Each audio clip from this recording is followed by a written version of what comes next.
application in the classroom. And that brought us to the end of the first meeting. And I asked you to look at the Pavlov's classical conditioning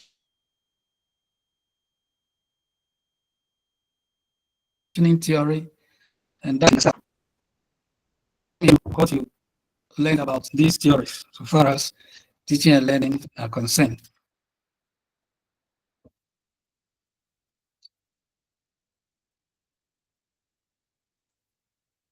Yes.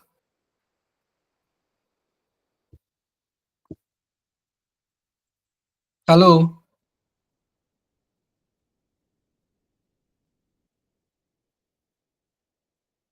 Hello.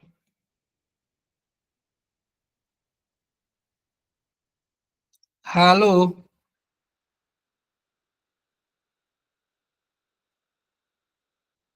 Can you hear me? Can you hear me?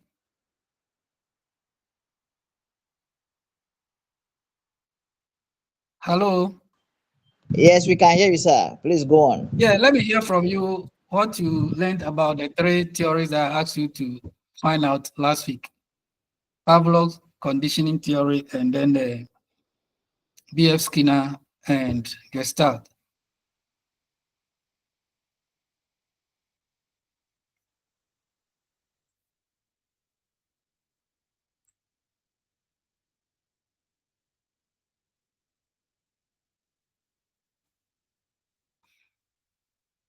Nobody is commenting.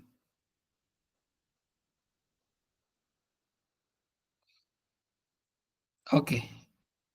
If nobody is commenting, let's move on to look at today's slides. Today we'll be looking at the knowledge base for teaching. Hello, hello, sir. Yes, yes. Yeah, the Pavlov's classical condition theory. I learned about the Pavlov's classical condition. It's a concept of psychology that explains how animals learn to associate stimuli with responses. Yes. And then they use the processes, whereby I had three processes, which is acquisition, Yes. extension, and then spontaneous recovery. Yes. And then we also use applications, which we had two applications. They are behavioral theory and then learning memories. Yes. Yes. So that is what I had with the Pavlov's classical condition theory. Thank you, sir. That's okay.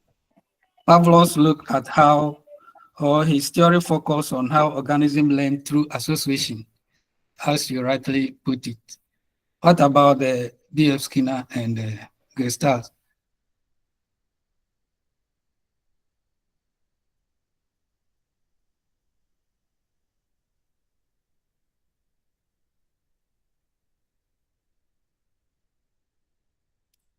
Nobody? Okay, let's continue. So as I said, today we'll be looking at slide 3, 4, 5, and 6. And there are many. So you take our time to look at them one after the other. So we are looking at slide 3 or topic 3, which talks about the knowledge base for teaching. And when we talk of the knowledge base for teaching,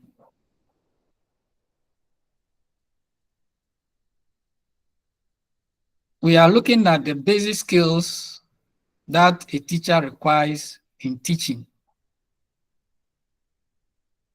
The subject matter knowledge and the implementation of the pedagogical strategies that the teacher must possess to be able to communicate to his or her learners. Knowledge, usually in the form of general theories, assumed to be applicable to any teaching context. Shulman identified about 7 of these knowledge base for teaching. He talked about the content knowledge, the pedagogical knowledge, curriculum knowledge, knowledge about the learner, knowledge of educational goals and their philosophical basis, knowledge of educational contexts, and then pedagogical content knowledge. So we'll be looking at this knowledge one after the other. The first one, we talk about the content knowledge. The content knowledge is the same as the subject matter or the body of knowledge that the teacher communicates to his or her learners. So the prospective teacher should have a broad and current understanding of the major content areas of the subject he or she is teaching. In the context of teaching, content knowledge is what the teachers teach. So what you want your learners to learn is the content knowledge you are giving to your learners. So if the teacher, you don't possess enough content knowledge, you can't give enough knowledge to your learners so far as the content is concerned. So as a teacher, you should possess current and broad understanding of major content areas that constitute the subject you are teaching. So when we talk of social studies, you must have knowledge and understanding about the history, geography, economics, and what have you that comes together to constitute the curriculum social studies. He also talked about pedagogical knowledge. The prospective teacher must understand what constitutes effective teaching. He should be able to distinguish authentic teaching practices from practices so-called such as instructing, informing, training, and brainwashing. The prospective teacher should demonstrate an understanding of planning and preparation. That's the lesson plan, scheme of work, and what have you. They are all part of the pedagogical knowledge. He must be able to inquire teaching, cooperative and collaborative teaching, problem solving, and what have you.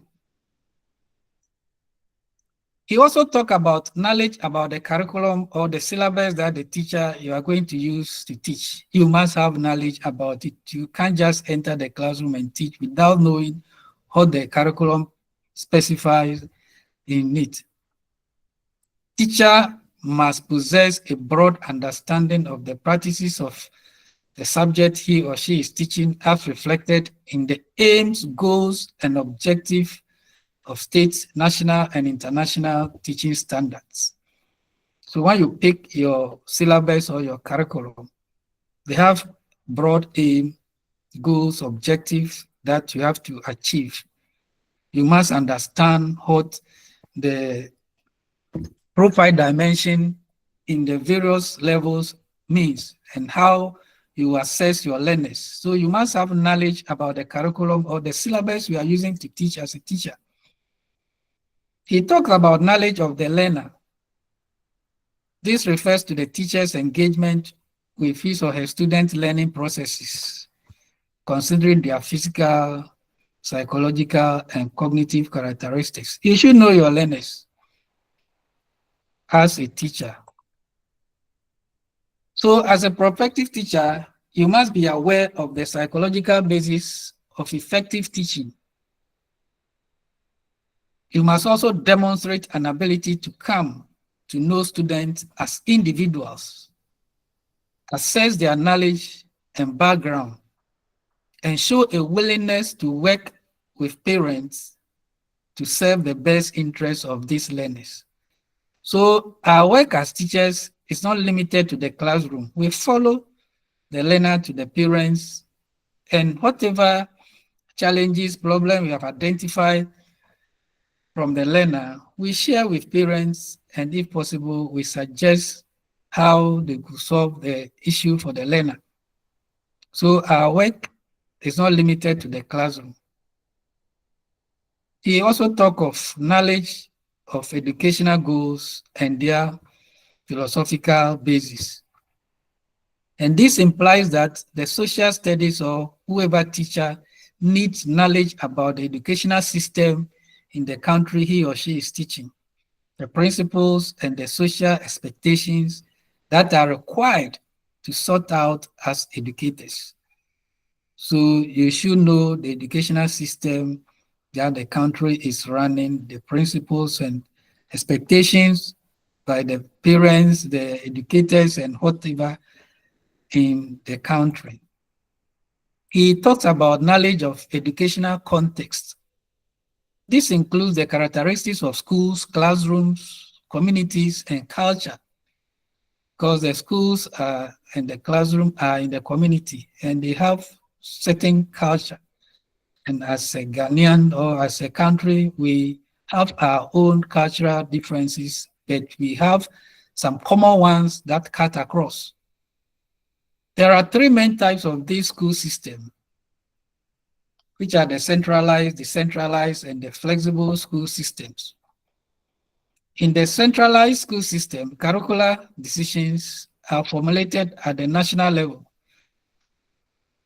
The decision-making at this level is vested in a selected few people who plan, develop, and design the school curriculum, and the whole school in the country use them, like how the NACA is centralized and they develop or design the curriculum and all schools are using, depending on the level you are teaching, whether primary or GSS or senior high.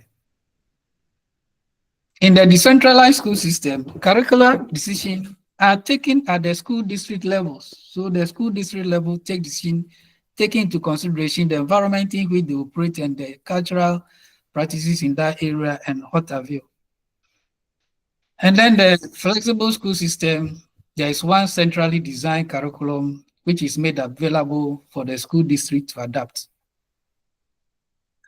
Then the last knowledge base he talked about is the pedagogical content knowledge, PCK, which refers to an understanding of the subject matter, the students, their abilities and interests, and how they respond to diverse situations. We talk about the content knowledge.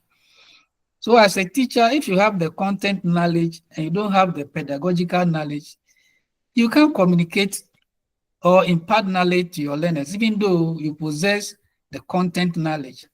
So you must also possess the pedagogical knowledge so that you know the content and you know how to impart to your learners to bring about the change in the behavior you want your learners to possess. An application of different teaching strategies and how various types of classroom activities must be managed. It blends content and pedagogy into an understanding of how a particular topic, problem, or issue are organized, presented, and adapted to the diverse interests and abilities of learners, and presented for instructions. So the pedagogical content knowledge is the blend of the content and the pedagogy that you, as a teacher, you must possess in order to communicate your topics to your learners. This brings to the fore the importance of content, pedagogy, and students, and the connections among them.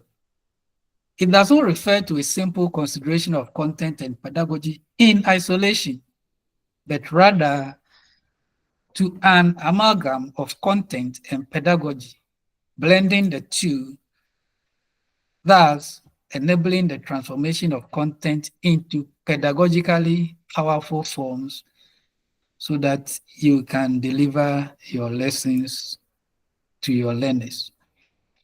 So apart from the Showman's 7 knowledge bases we looked at, we are now in the technological world.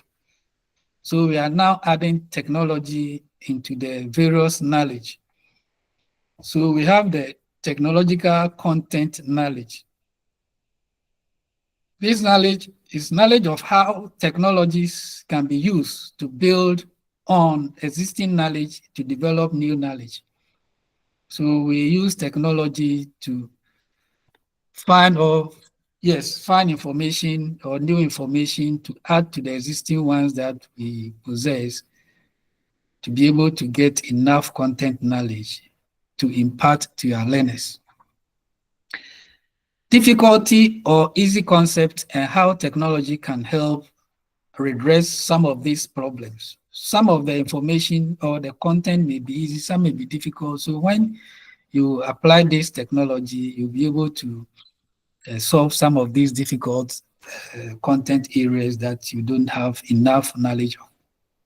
Teachers must have a deep understanding of the manner in which the subject matter can be changed by the application of a particular technologies, because day in, day out, new information are emerging, and through the technology, you can easily get access to the new information on a particular topic or concept so that you can communicate to your learners. Teachers need to understand which specific technologies are best suited for addressing subject matter learning in their domains and how the content dictates or perhaps even changes the technology or vice versa. We also have technological pedagogical knowledge.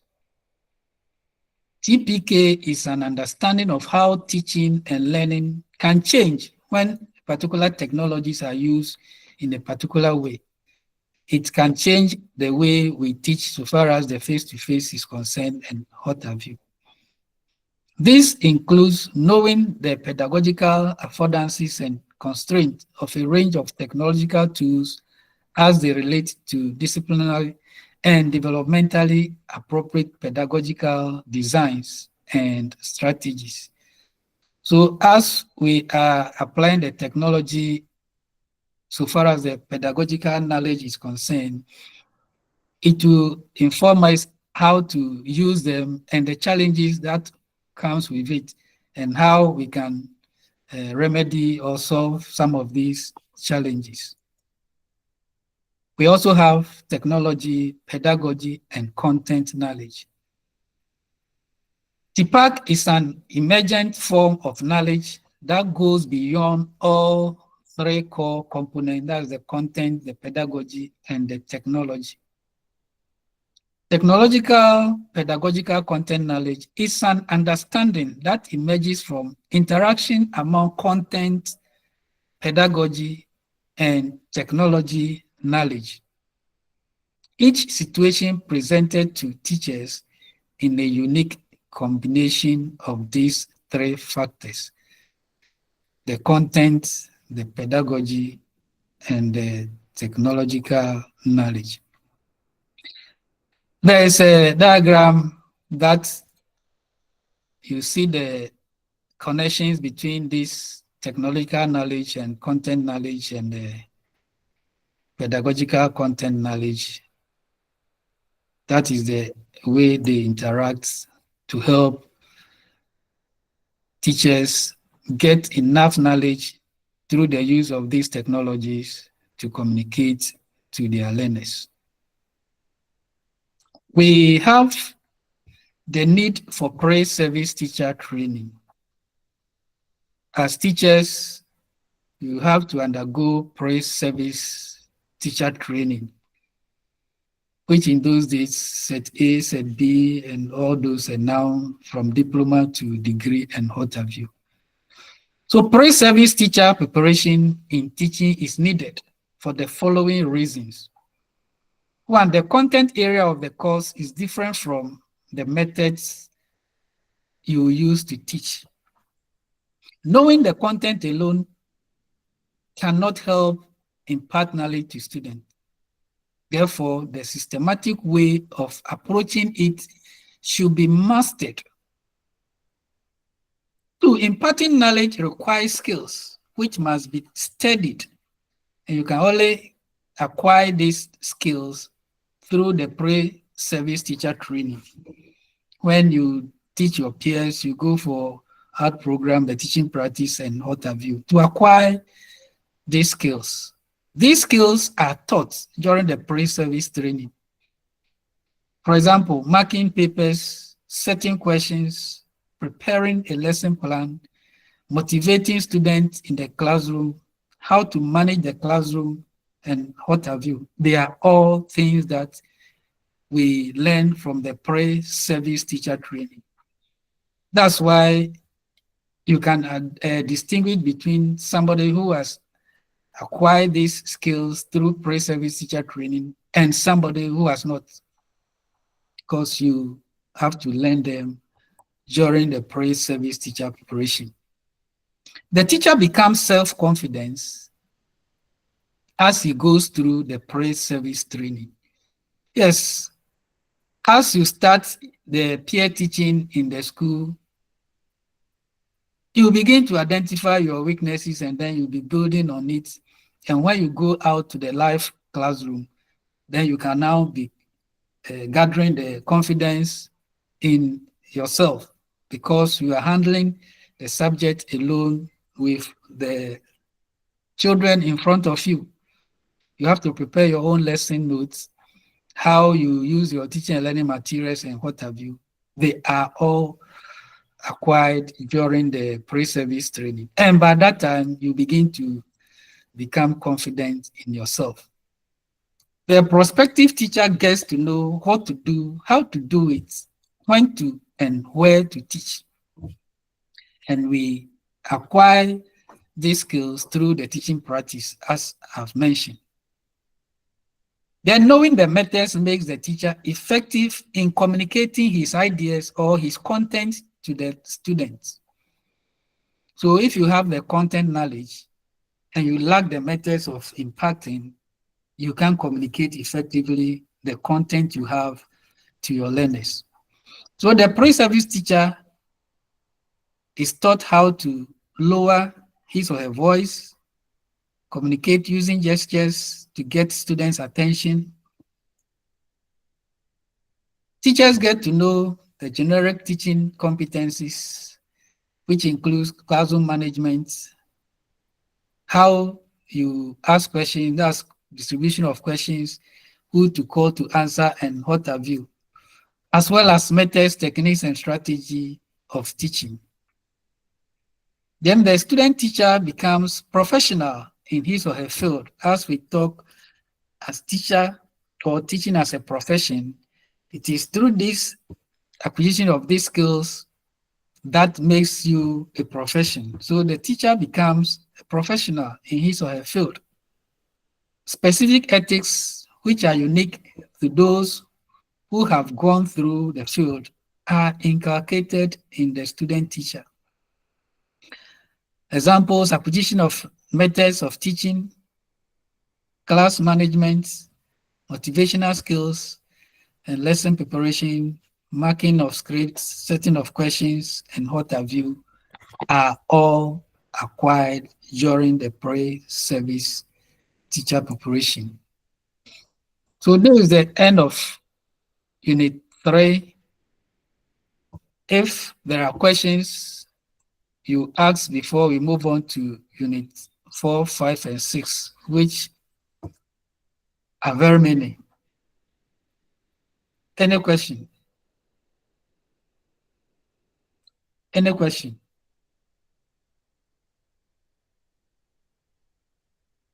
Yes.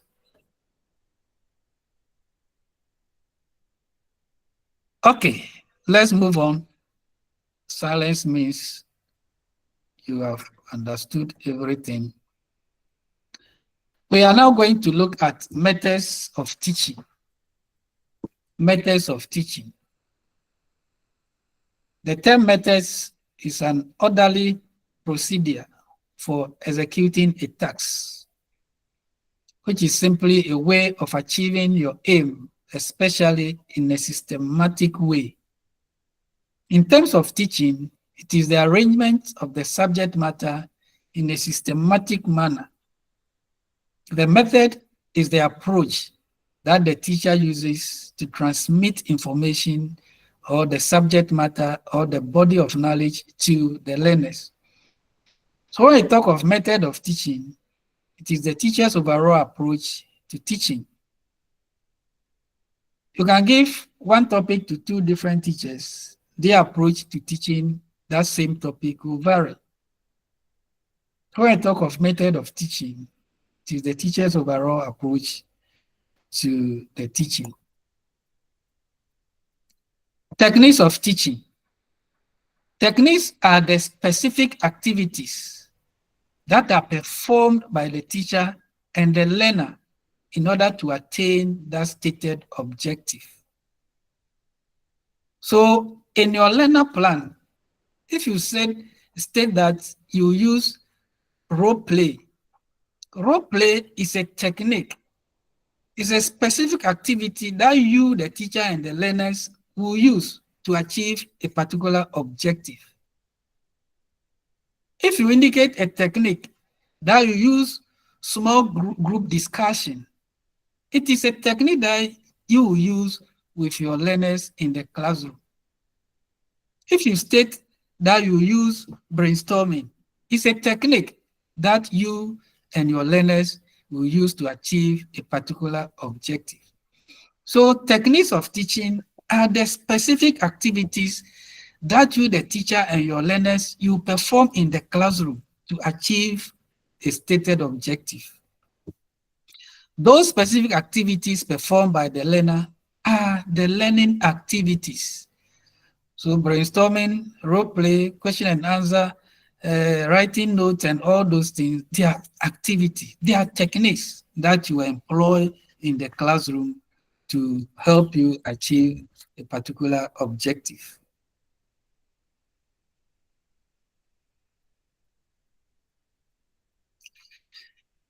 Teaching activities are performed by the teacher.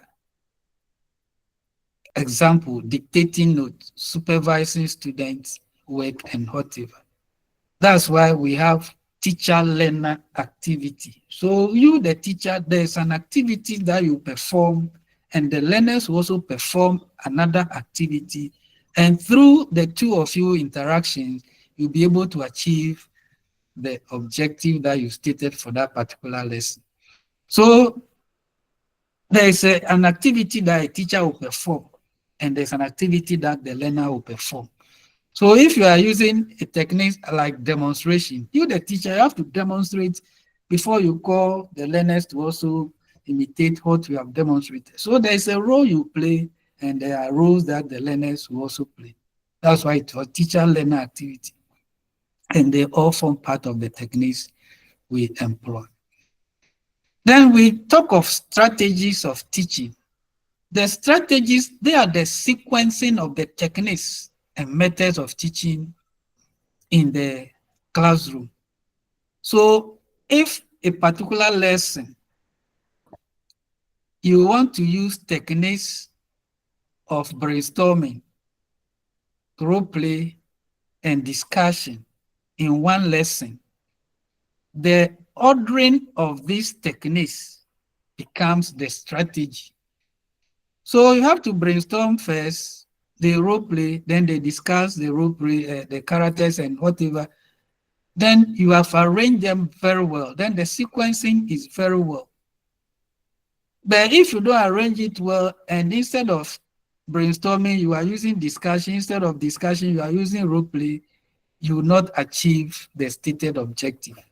So the arrangement of the techniques in your lesson, that is what we call the strategies of teaching.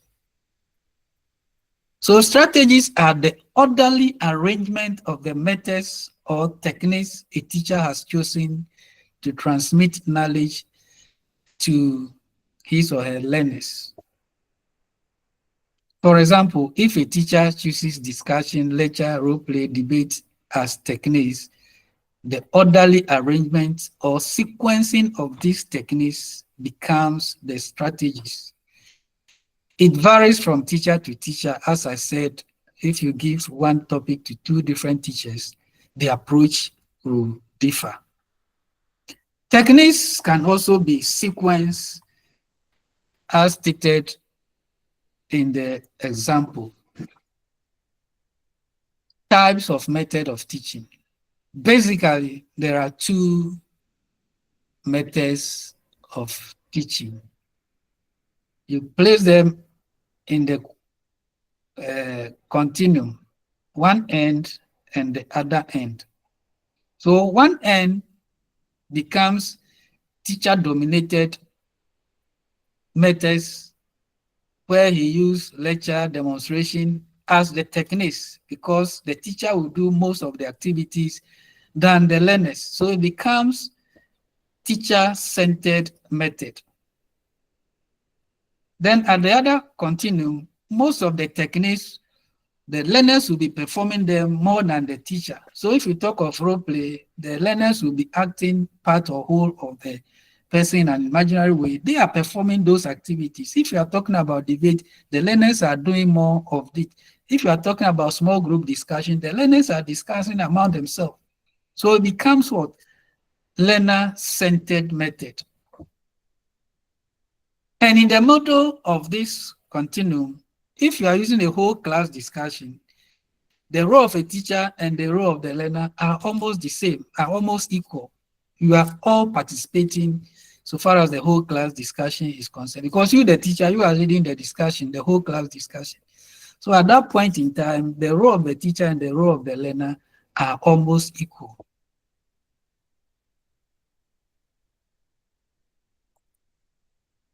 Methods may also be classified in terms of the environment where they are used. Typical classroom method, question and answers method, and out of class or out of door methods, which they always do it outside the four walls of the classroom, which includes field trip, project work, and business visits, and what have you. Examples of methods of teaching. Basically, there are two main methods of teaching, namely the traditional method or the generic method, which is also known as the teacher-centered method, and then the special method, also known as the learner-centered method. And they give some examples that signifies the general and then the traditional and then the specific methods. We are looking at lecture as a technique in teaching a particular topic. It is one of the oldest techniques of teaching. The teacher tries to give learners knowledge that he or she possesses and the learners do not.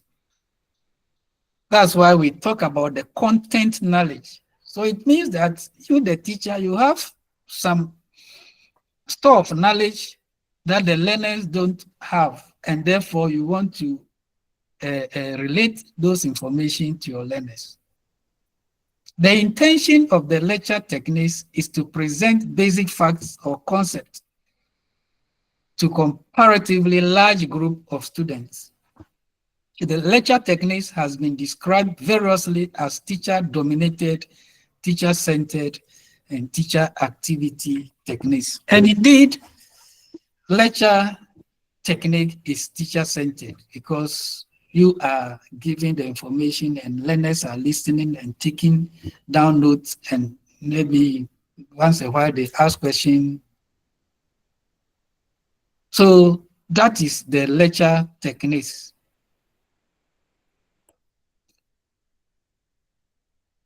In the lecture techniques, we have different forms.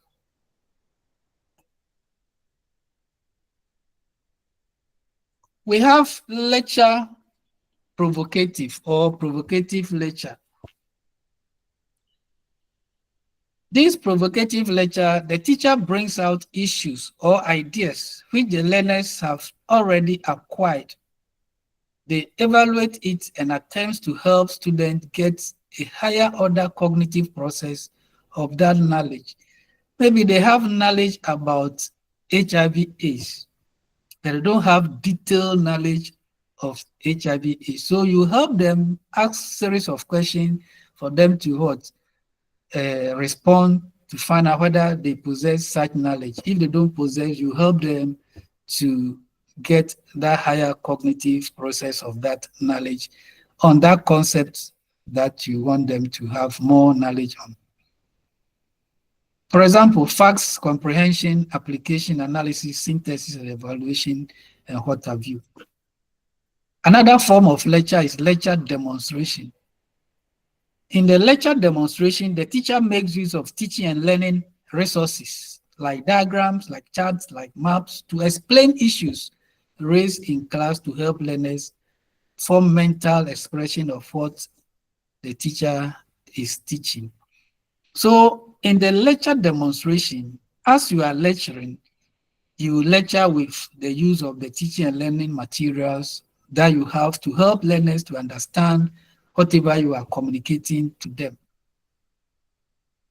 So we can use the lecture technique, the different forms of it in the classroom, which would not solely be the teacher-dominated activity. We have lecture discussion. Lecture discussion is where the teacher, hello, Yeah, please. I want to ask a question. asks, That's the first one, the provocative lecture. I yes, didn't I didn't quite understand the explanation you gave. If you can go over it for me. yes, I said the provocative lecture, the learners have knowledge about an issue, but they don't have detailed knowledge about that issue. So it's like you are teaching them from known to unknown. So you are helping them to get higher order mental process of that knowledge that they have. Example that I cited, that they may have knowledge about HIV, they don't have detailed knowledge. So through the lecture provocative, as we are lecturing and we are helping them to get more information or knowledge about the topic you are handling. So you ask question, their response, you deduce question from their response and you ask further questions. And by so doing, as they are responding, they are getting deeper understanding of the issue at stake.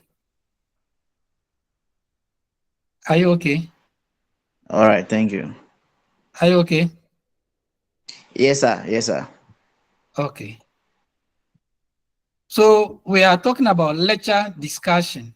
It's where the teacher occasionally pauses to accept discussion in which the students are enticed to contribute.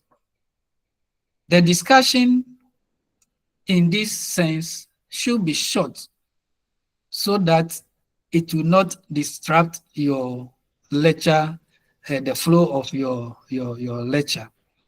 So at least in course of the lecturing, you should give at least 2 instances where you invite the learner's view about the issue at stake. So in the lecture discussion, in course of the lecturing, you pause and invite issues that will call for discussion, and you do it twice in course of the lecture. So if you are lecturing for 1 hour, you should make sure that within the 1 hour, you have to bring in some discussion within that 1 hour, at least 2 in the 1 hour lecture. Then we have lecture recitation. The lecture recitation allows students to explain or expatiate what they have been asked to read and have been covered by the teacher or have been introduced by the teacher. So you may ask your learners to read a particular paragraph. Then through the lecture recitation, they will now explain the paragraph you asked them to read. And that is lecture recitation. And that form of lecture, it is the student the student who are explaining what you ask them to read. So at that point in time, it is no longer the teacher-dominated techniques. So depending on the form of lecture you use in communicating your concept or topic will determine whether it is teacher-dominated or learner-dominated. So in the lecture recitation, you ask your learners to read a particular topic or a particular page or paragraph. Then you ask them to explain whatever they read, and that is what we call lecture recitation. Then we have lecture laboratories. That gives the student the chance to do independent work. They experiment and observe after a short lecture has been given by the lecturer or the teacher as an introduction. So the lecture laboratories, you have given a brief introduction about something to your learners. Maybe even you have given the procedure that they should follow to come out with a particular experiment or a particular observation or what have you. Then now it is left with the student to do independent work, following the introduction or the guidelines you have given them to come out with what? The work that you ask them to perform. And it is called lecture laboratory. Then we have the last one, lecture questioning or lecture question. In the lecture question, the teacher usually, at the instance of the student, allow questions for clarification, which maybe they couldn't understand you as you were lecturing. So in course of the lecturing, you ask student questions, whether they have understood you or not. They will now ask questions. No, sir, this place, like how the gentleman said, I should explain further. I was lecturing before he paused me to ask questions. So it is called lecture question. So as you are lecturing, you create a room for questioning. Either you asking the learners questions or the learners asking you questions. And it is called lecture questioning. So these are the various forms of lecture that we have: lecture provocation, lecture questioning, lecture discussion, lecture laboratory, and what have you. Any question? Effective delivery of a lecture. Say hello. You are Hello, hello. sir. Yes. Yes, please. It's about the provocative lecture and the lecture laboratories. I don't. Please, can you explain both of them? Because it seems they have the same explanation as to as the The provocative. The you said you asked. provocative. Yes. Hello. The Yes, I'm listening. provocative. The learners have knowledge about a particular issue, but they don't have deeper knowledge about that issue. So you are helping them to get enough knowledge about that issue. So you ask series of questions to provoke them to respond to the questions from their own responses to enable them get this higher mental process of that particular issue that they have few information about. Then the lecture laboratory, that one, they are doing independent work. You have introduced the concept to them. Either they should experiment or they should observe something or they should come out with something. You give introduction about what you want them to do. And maybe you give guidelines that they will follow to come out with that thing. Then you now allow them to do independent work to come out with that thing. It is called lecture laboratories. So those are the two forms: provocative lecture and lecture laboratory. Okay, thank you. You're welcome. Effective delivery. Sir, You so object. Hello, sir. Yes, yes. So, sir, you pausing to ask if anyone has question. It means you are using the lecture discussion. Lecture question. No, lecture question. discussion. Lecture Maybe. discussion, as you are lecturing, maybe there's a point that you think that learners didn't have it well, or they need more information about. So you ask or you bring in that aspect for them to also come out with their view, and then you help them to understand that particular area better. Because discussion is from you, the teacher, and the learner. Yes. Sir, but before we ask the question, you have to pause to accept discussion. For the lecture discussion, you pause. Yes, yes. But for the lecture So question, ask the you lecture don't pause. question. Is the student? You don't pause. Maybe the person will, or the learner will draw your attention. That's this place. Or you know where maybe you have ended. So you want to find out whether they have understood you. So you ask question. Or if you say something and the learner didn't get, he will, or she will ask you a question in course of the So I lecture. want to know. So from your discussion, when you pause and you ask us to ask question, what method were you using? Was it the lecture discussion or the lecture question?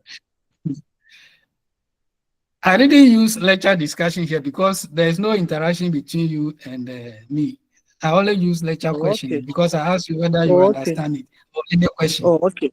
Okay. Okay. I, Okay. yeah, Yes. so I didn't add a lecture discussion because there's no discussion between myself and you. Oh, okay. Are you okay? Yes, I'm okay. Then we are on the effective delivery. They ask you to give a speech or a lecture in your church on women empowerment. There are certain things you have to do to enable you deliver that topic. So the first thing you need to do is to look for information. You gather enough information from different sources. Then you put your thoughts together because you know the various points you are going to talk about. And then when you are before your audience, there are certain things that you need to do as well to enable you achieve effective delivery. So good reading, hearing of what the lecture says, wise use of illustrators and gestures is very, very important when you are delivering your lecture after putting your information together. Illustrate the main points with concrete examples like stories and what have you. Use nonverbal stimuli and illustrations like pictures, like models, like symbols to help you deliver effectively.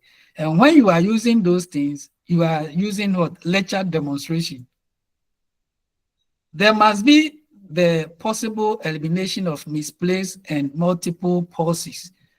You are given timeline to deliver your lecture on human empowerment. So if you give enough pauses, your lecture or your information will not flow. There will be enough pauses.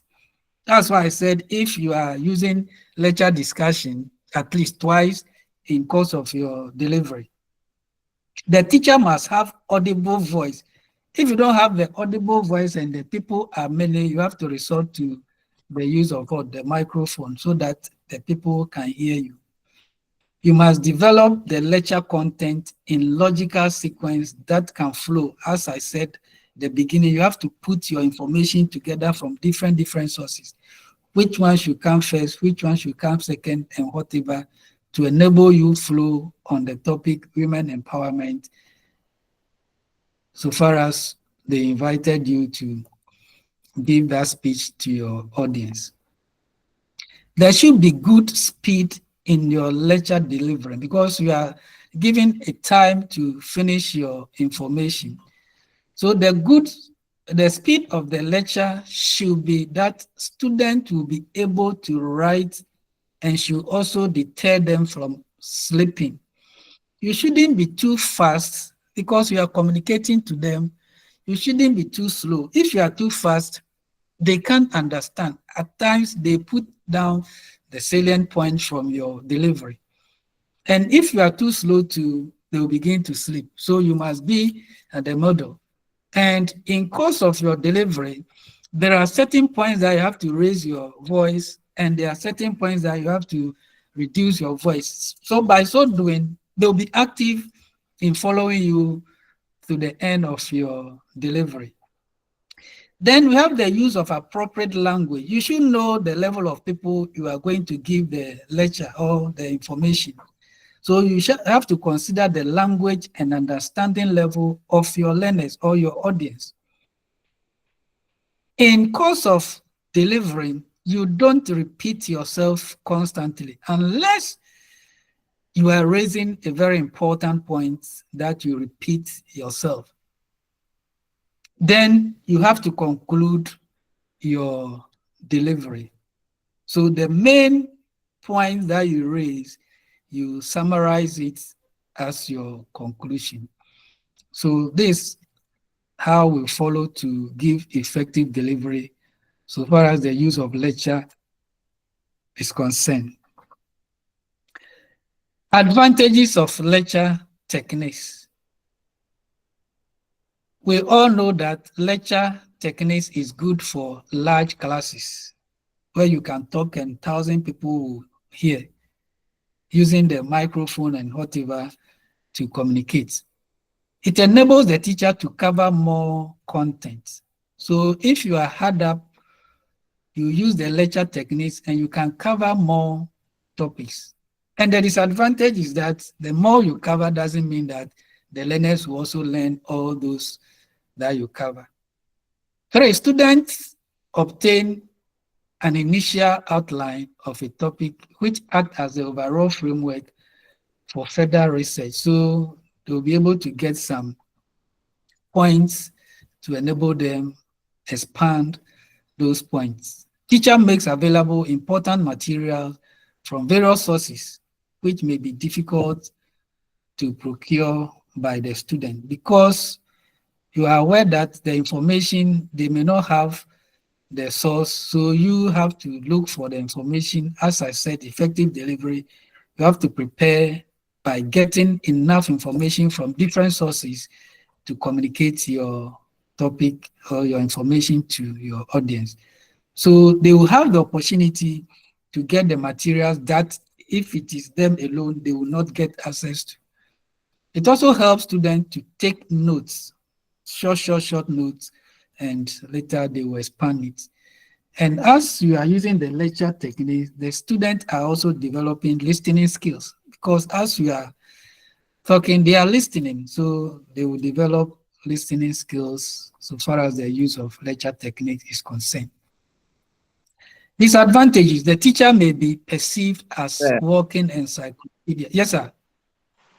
So please, is the advantages of the lecture method the same as when to use the lecture method?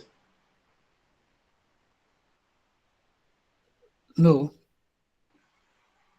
When to use the lecture method is different from the advantages of lecture method. Okay. All right, thank you. Yes. One of the disadvantages, the teacher may be perceived as a walking encyclopedia, while student becomes receptacles of those information. So it is like the teacher is having the knowledge. Apart from the teacher, the knowledge is not easily found. It does not encourage teacher-student interaction if you don't use the lecture discussion or lecture question. The interaction becomes very, very poor. Differences in terms of grounds covered by the teacher and the learners. As I said, the teacher, when you resort to the lecture techniques, you can cover enough topics. But the fact that you cover enough topic doesn't mean the learners can assimilate all the information you have given to them within that short period. It also stifles the development of students' communicative skills because the students are not talking, they are not communicating. It limits their communicative skills.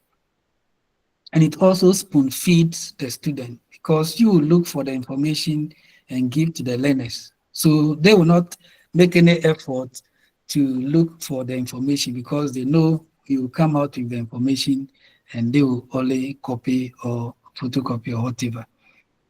It also not helping them to be creative and also encourages boredom. If your lecture is too slow and they are beginning to sleep and all those things, it creates that boredomness in them. discussion as a technique. We are mentioning this and we are attaching techniques to them because we said techniques, they are the specific activities the teacher and the learner will perform in the classroom. They are not methods, they are techniques. And we said methods, we have only two, teacher-centered and the learner-centered. And in between, we have these techniques. So take note. Discussion, it is a two-way process or affair in which the teacher uses a series of questions to teach a lesson or topic. This is done to seek available evidence or solution to a problem. The intensity of teacher activity is equal to student activity, especially when you are using a whole class discussion. Teacher provides riddles and clues as he guides the discussion through questions he poses. Basically, the discussion method can be divided into the whole class discussion and then the small group discussion. So it is where the teacher poses series of questions for learners to come out with their views or solution about the question the teacher asks. Discussion may also be seen as a formal or informal. The formal discussion proceeds in the predetermined manner and according to set procedures. There's an objective you have to achieve in the lesson, so it follows that orderliness to enable you achieve that purpose, which is formal and is stated in your learner plan. The informal discussion involves the free exchange of ideas among your learners or between you and your learners without any predetermined set of objectives or rules that you have to achieve. Though they are free to air whatever view they have about the issue, it is not part of what the objective you have to achieve. So maybe if you are at break and you are engaging your learners with they are what informal way of discussion. But the formal one, you have to achieve a purpose. So the objective that they have to achieve when you want to use the discussion, whether it is small group or the whole class. Component of discussion, it will always be include a leader. When it is, you put them into small group, they will select their leaders and their secretaries and whatever. When it is the whole group discussion, then the teacher becomes the leader. There should always be a group, which are the students, and there should always be a problem, which is the topic. And then the body of knowledge that they will put, or their suggestions, the ideas that they will put together will constitute the content. Because after that, they have, at times, they have to present whatever content they have gathered so far as the topic is concerned. Purpose of discussion. For planning new work in the classroom, you can use discussion to plan new work that you'll be doing the following day or the following week. Making decisions concerning the future, obtaining and gaining respect for various points that your learners may raise, inspiring interest in them, and making them confidence to talk, to come out with their views and what have you. Classifying ideas after they have contributed their views about the issue, you help them to classify those ideas according to the various points they have raised. Then we also have it so far as the evaluation process is concerned, because you have to evaluate whatever ideas they have brought together. Factors to consider when using discussion method or techniques. You have to consider the size of the class. Preferably, it should contain not more than 25 students. If it is more than 25, then you have to resort to small group discussion. The time allocated on the timetable for that particular lesson, it must be considered. If the time is too limited, you can't use the discussion to achieve your objective. You must use a different techniques to achieve your objective. The topic of the lesson must be considered. If the topic doesn't call for discussion, there's no way you can use discussion as a technique to achieve your objective. And anytime we are using discussion as a technique, we must be careful so far as controversial issues are concerned, especially when you are talking about politics, when the topic relates to politics or it relates to chieftaincy or relate to any other controversial issues that you might think about. You must be careful in using the discussion when the topic is about controversial issues. You have to consider the intellectual ability of your learners. If your learners cannot communicate, if they can't think and communicate, if you use discussion, you ask them questions, they'll be looking into your face. So you must understand the ability of your learners before you use the discussion as a technique. The availability of appropriate reading materials where they can read and get enough information about the topic so that they can bring out their views or ideas about what they read. You must consider all these things before you use discussion as a technique. Advantages: it stimulates interest and ensure full participation because the learners will be able to communicate, or everybody is trying to say something so far as the discussion is concerned. It makes students more tolerant. Yes, they respect each other's view. If you say something, another person saying something, they begin to tolerate one another. Even though some may not be relevant, but they still have to tolerate whatever view that person is bringing. It helps to develop group feeling. They see themselves as one contributing solution to solve a particular problem. It encourages democratization in the teaching and learning process because you are not imposing anything to them.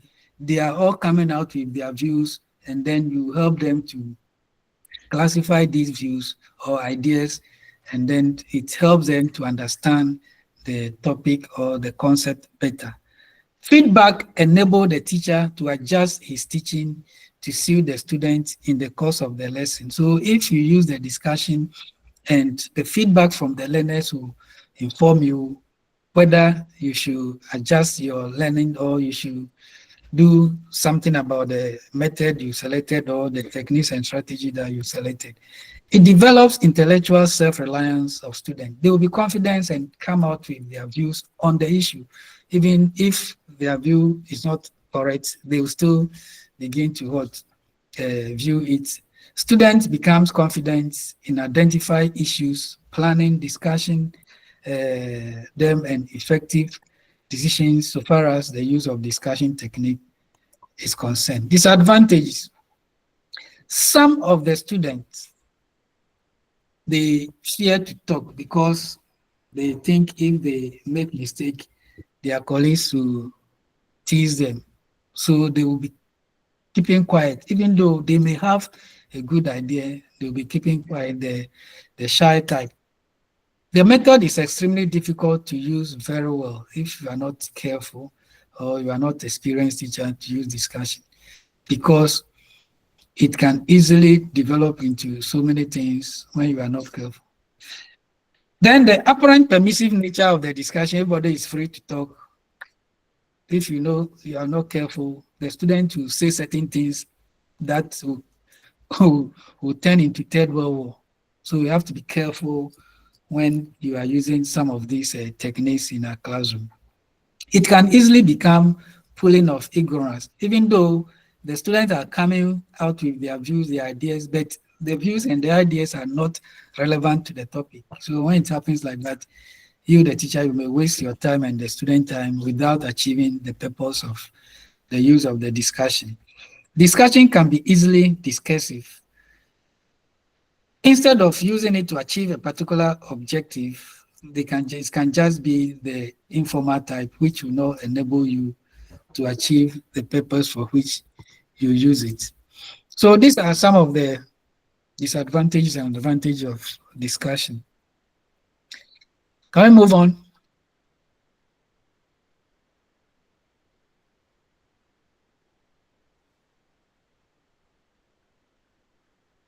Hello? Hello? Hello? Yes, sir. Move on, sir. We should continue. Yes, Question please. and answer techniques. Question and answer Okay. technique. Everybody asks question. Children ask question, elders ask question, whoever asks question. So what is a question? A question is a statement that demands an answer. What is your name? You are expecting the person to respond. So a question is a statement that demands an answer. People from all walks of life ask questions. Both adult and young children ask questions.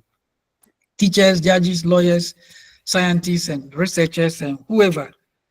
Once you are a human being, you ask questions. Such questions may be simple or difficult. Others require investigation to be able to respond, while others cannot be answered. Yet others do not require answers. Yes, there are certain questions that doesn't require answers, even though we said a question is a statement that demands an answer, but not all questions that demands an answer. Let's move on. Importance of question. You ask question to find out what people know about a particular topic that you are going to handle. You ask questions to revise previous lesson that you taught. You ask questions to motivate the students, because as they are responding, they are becoming to begin to motivate. Motivation begins to emerge in them, and they'll be happy to follow you through the lesson. You ask questions to maintain interest and alertness so far as the lesson is concerned. You also ask questions to discover if pupils understand the explanation you give. It also leads people to draw inferences for themselves, and it also develop student thinking process so far as the use of question is concerned. You use question to get students actively involved in the lesson, to revise the main point of the lesson, to test the result of what students need to know, and then to evaluate the lesson, find out people's level of intellectual functioning. You ask questions to gather information from the learners, and you also ask questions to diagnose the learning difficulties of your learners. So we have several importance of asking questions.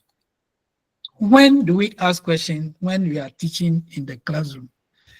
Sir. We have 3 years, sir. So please, how does a question helps to motivate students? Yes, you want to When we know say that how. we use questions to motivate a student, what do we mean? Yes, the gentleman wants to know how question motivates learners. Any idea?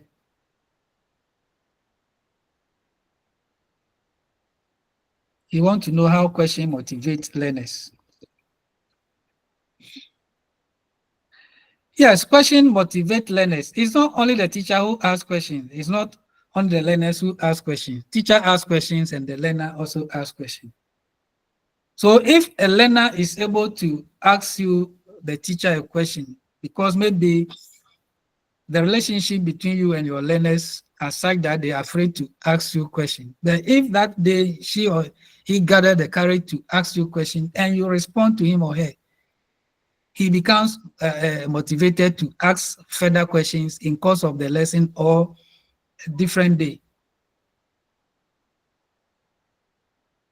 Hello? Hi. Yes, sir. Hello? So it motivates him or her to ask further questions once you are able to respond to his or her question. There are some teachers, they don't like their students to ask them questions. So if you ask them questions, they will insult you or they will shut you down.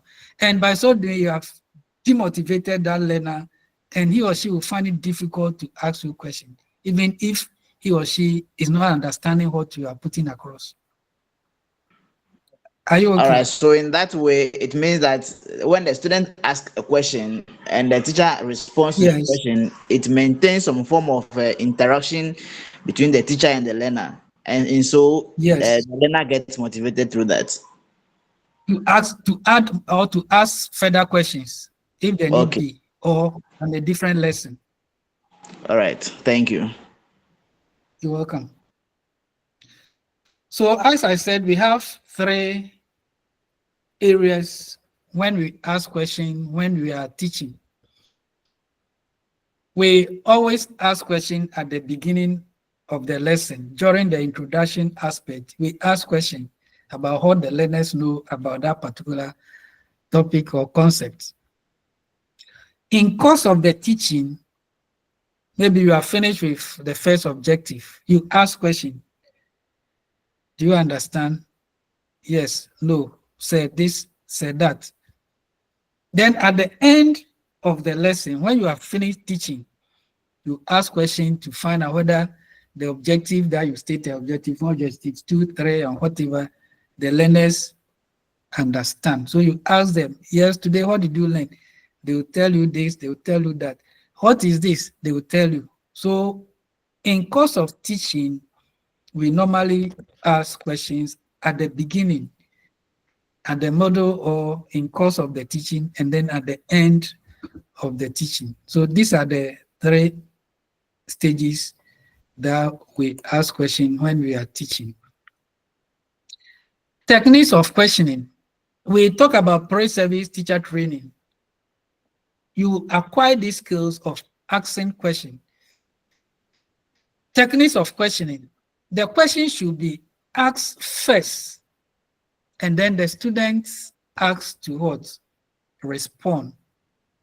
Because we said question is a statement that demands an answer.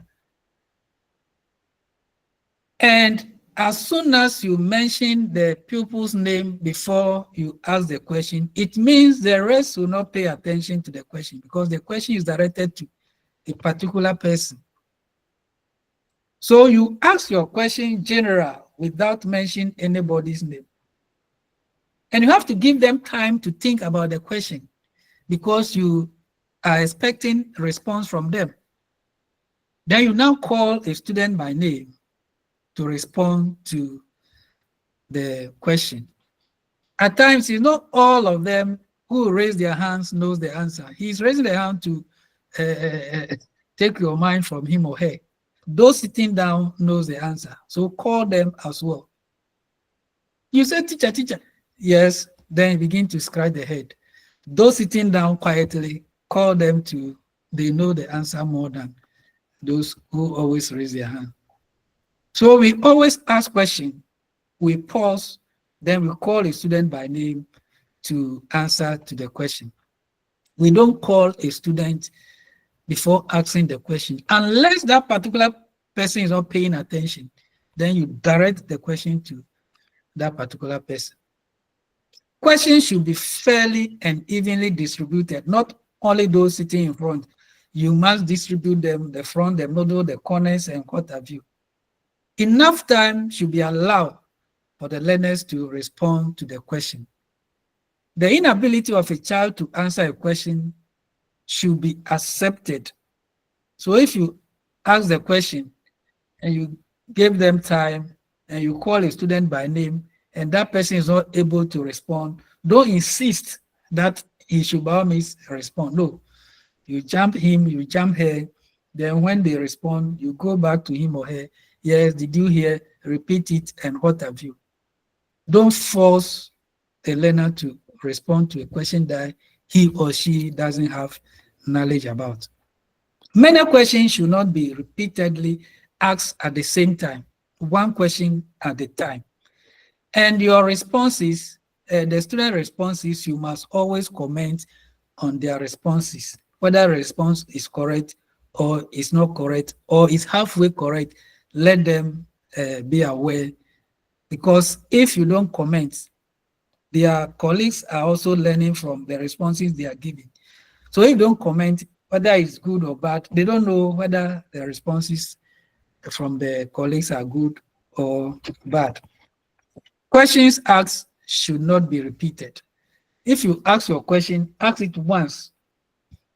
Now, if you are fond of repeating your questions, the Hello, first sir. two questions, yes, sir. Please, a question, please. Yes. How, what strategy or techniques will you use to respond to the question being good or bad or being correct or wrong? How, what is the best way of doing it? Just not to demotivate the child, but to encourage him or her. Yes, the gentleman want to know how you handle a learner's question by answer if it's not accurate. Somebody should help us. All right. Yes. I was also about asking the same question because there are some school of thoughts that are saying that no answer is wrong in the classroom. I don't know where that thing is coming from there, but they say no response from a student is wrong.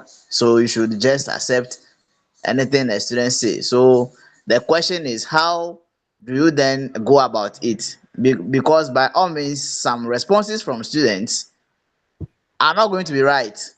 Yes, sure. And so, are you going to massage it and say that it is right, or how? And there's even another one that says you shouldn't award if a student scores zero, you shouldn't write zero. We'll be happy if you can speak on those issues for us. Thank you. Yes, we are saying as a teacher, you have to comment on your learners' responses. The other colleagues are listening to the responses from them. So you have to let them know that, yes, the response is correct. Even at times, if the response is correct, you have to motivate the learner, clap for him, clap for her, shine for him. So once you, the teacher, you have accepted that the response from that particular student is correct, the learners also pick it. And even at times, they put it into writing. If the response is not correct, oh, you have done well, but you could do better. Yes, will anybody support him or bail him or add to what she said or he said? You don't condemn him that it's not correct. Yes, you have done well. Maybe the response is not relating to the question, but it may relate to another one. So no, we have not gotten there yet. So when we get there, you can now bring your response. You do it such a way that you will not put that child into that tight corner where he cannot express himself or whatever. And we shouldn't just keep quiet when they give wrong answer. No, you have to comment, yes, this response is correct. This response is halfway. So that's where you have probing question. You ask further question from his or her response to make sure that he get a complete response to that particular question. So as a teacher, you must by all means comment on the responses of your learners. You don't just leave it to leave them like that. Else you are disturbing the other learners. So you must comment, it's correct. This is not accurate. Will you come again, or will somebody help him or her? These are some of the way you do it. And they said when a student scores zero, don't indicate zero. What should you indicate? Because we are talking about measurement. When you are coming, we are talking about scoring. We are talking about measurement. If you give 5 questions or 5 items, and the person scores zero, zero is a figure. He scores zero, so it means that he possesses that zero characteristic of those questions that you set for him or her. But the zero shouldn't be the one with the yes and whatever. It's simple zero. Don't decorate it, and let the learner know that he had zero. Help him to do the corrections and whatever. If you don't write zero, what measurement, what figure are you going to give to the learner? Are you going to give 1 or 2? We should be realistic as teachers and do the right thing in the classroom. You have given 0 out of 5. That is what the person scored. So they expect you to write what? 5 out of 5? No. That's why Eba is saying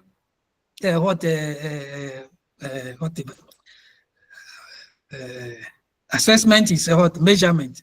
So you have given a measure 5 out of what? The 0 out of 5 is quantity, it's measurement. So that is what the person possesses. So you should put it there for him or her. That's very clear. Yeah, that's Are you very okay? clear. Thank you. You're welcome. Questions asked should not be repeated. If you are fond of repeating your questions, learners will not pay attention to your first question that you ask, because they know that the teacher will repeat himself several times. So once you ask question once, don't repeat yourself. Unless you realize that indeed the learners couldn't hear you, then you repeat yourself. Avoid unnecessary repetition of student responses. You ask question, the student respond, then you also respond, repeat the same. That's why you have to, it's correct. It's not correct. Can you come again? Don't be repeating their responses. It's very bad behavior so far as the profession is concerned. Characteristics of a good question. The language of the question should be simple, because he said the question is a statement that demands an answer. So just ask simple questions for the learners to be able to respond. Questions should be graded, low, high, medium, whatever. Questions should not be ambiguous, lengthy, or vague. There shouldn't be any ambiguity in the question you ask, whether is this, the student will be confused, whether you are asking this or you are demanding that. It should be straightforward. They should suit the ability of the children to whom the questions are put. You should know the level of the learners. Don't ask too difficult questions and don't ask too simple questions. It should be within their level. Questions should be relevant to the topic. You will not teach a topic and be asking different questions from different, whatever you taught, the questions must be related to it, because at the end, you assess yourself and your learners whether the objectives you set, you've achieved it. So if you are asking different questions, how will you assess yourself and your learners whether the objectives you set are correct? Avoid double barrel questions so far as asking questions concerned. Avoid questions that demand chorus responses. You ask a question and no, there should be an order in responding to your questions. Questions should be interesting as far as possible. Questions should be measurable. Avoid phrases like, can anyone answer this question, or who can answer? Don't be using such phrases in soliciting response from your learners. Questions should be addressed to the entire class. As I said, you ask your question without mentioning anybody's name. You give them time to think about the question, then you now call a student by name to respond. Suggestive questions should be avoided as they fail to encourage mental activity. For example, was Dr. Kwame Nkrumah the first president of Ghana? It's not appropriate. You are suggesting to the learner already. So ask questions that the learner will think to before he or she will respond. Classification of questions. Bloom's taxonomy of questions that we all know from our pre-service teacher training. Knowledge question, comprehension question, application, analysis, synthesis, evaluation, and now they are adding creativity and whatever to it. Knowledge level questions. They are posed for pupils to recall from memory specific facts, concept, generalization, theories, and terminologies that have been discussed already.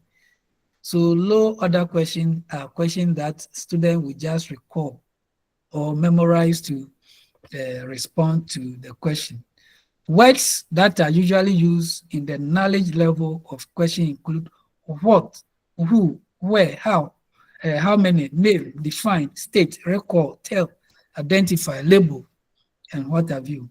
Such questions do not engage students in critical thinking before coming out with the responses because they are low order. They are only recalling whatever you taught them already or they read already. Comprehension question. Comprehension questions require students to change the form of the information and make comparison. They also require students to put into words their own versions or ideas by showing understanding what they have read or learned. So comprehension questions, they are putting in new words, but the meaning of the sentence will not change. It's only that they are replacing some of the words with their own words and the understanding is still there. Comprehension questions are divided into translation and interpretation. In the translation, it expects students to reword, rephrase, restate, or express differently the same idea or statement without changing the meaning of it. The interpretation requires students to relate, compare things or ideas and words like explain, clarify, explicate, throw light on, assign reason, a meaning, or summarize a particular statement. So these are the two forms of the comprehension, the interpretation, and then the translation. That's why at times in your comprehension essay, they will ask you to replace certain words without changing the meaning. They will ask you to summarize a particular portion. They are using the two terminologies, translation and interpretation. Application questions. Such questions require the student to use facts, ideas, and understanding, comprehension in the resolution of a problem. They must apply whatever knowledge they learned in the classroom to solve a particular problem. It unravels the fact that knowledge is not acquired for its sake, but how effectively the knowledge so acquired will be used or applied in our daily lives is what is important. Common words used in application questions are design, build, demonstrate, calculate, solve, classify, employ, give, modify, compute, prepare, and what have you. So you have to apply. At times you learn and you go to the exams hall, what you learned didn't come. But you have ideas on the previous or different subject. You have to apply, use that knowledge to respond to those questions. This one, the application. Analysis questions. Analysis calls for the examination of pieces or the element that forms the whole. It ascertains how pieces or the element are disjointed and how they are interrelated. It makes use of what have been learned, organizes information, and breaks up something upon the basis of causes and effects. Such questions call for critical thinking. You analyze the question critically before you respond to it. Words commonly used include why, construct, determine, with evidence, analyze, identify, support, compare, break down, differentiate, distinguish, illustrate, infer, and what have you. So analysis question, you have to make sure that you break the information down to identify its different components before you can respond to the question.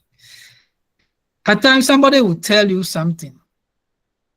You have to analyze the statement from the person, whether it is true or false. You don't just accept it the way the person said it. oh, this person, once the information is coming from him, is accurate. At times, it may not. You have to analyze it before you can draw conclusion. Synthesis question. To synthesize means establishing a relationship, putting parts or ideas together to form a new whole. It is a creative way of doing things. It involves doing something as in an artist or carpenter or novelist. Parrot hints that synthesis questions lead to thorough understanding of a subject and may require students to make predictions and original communication or solve problems. So when we talk of synthesis question, you are putting different parts together to form a new whole. So the phones we are using, they are made up of different parts before we are now using it as a whole gadget. The carpenters, the way they mold coffin these days is different from the olden days. They'll mold tilapia coffin and you identify the coffin that, yes, this is a tilapia. The person is using what? Synthesize to what? Put the different parts together to create that new whole. The way they roof buildings are different from the previous days. So they are adding some creativity to their way of doing things. So when we talk of synthesis, we are bringing different parts together to form a new whole. You may ask question. There's a particular formula that students will follow to arrive at the answer. But the student will come out with a different whatever, and he or she will also arrive at the same answer.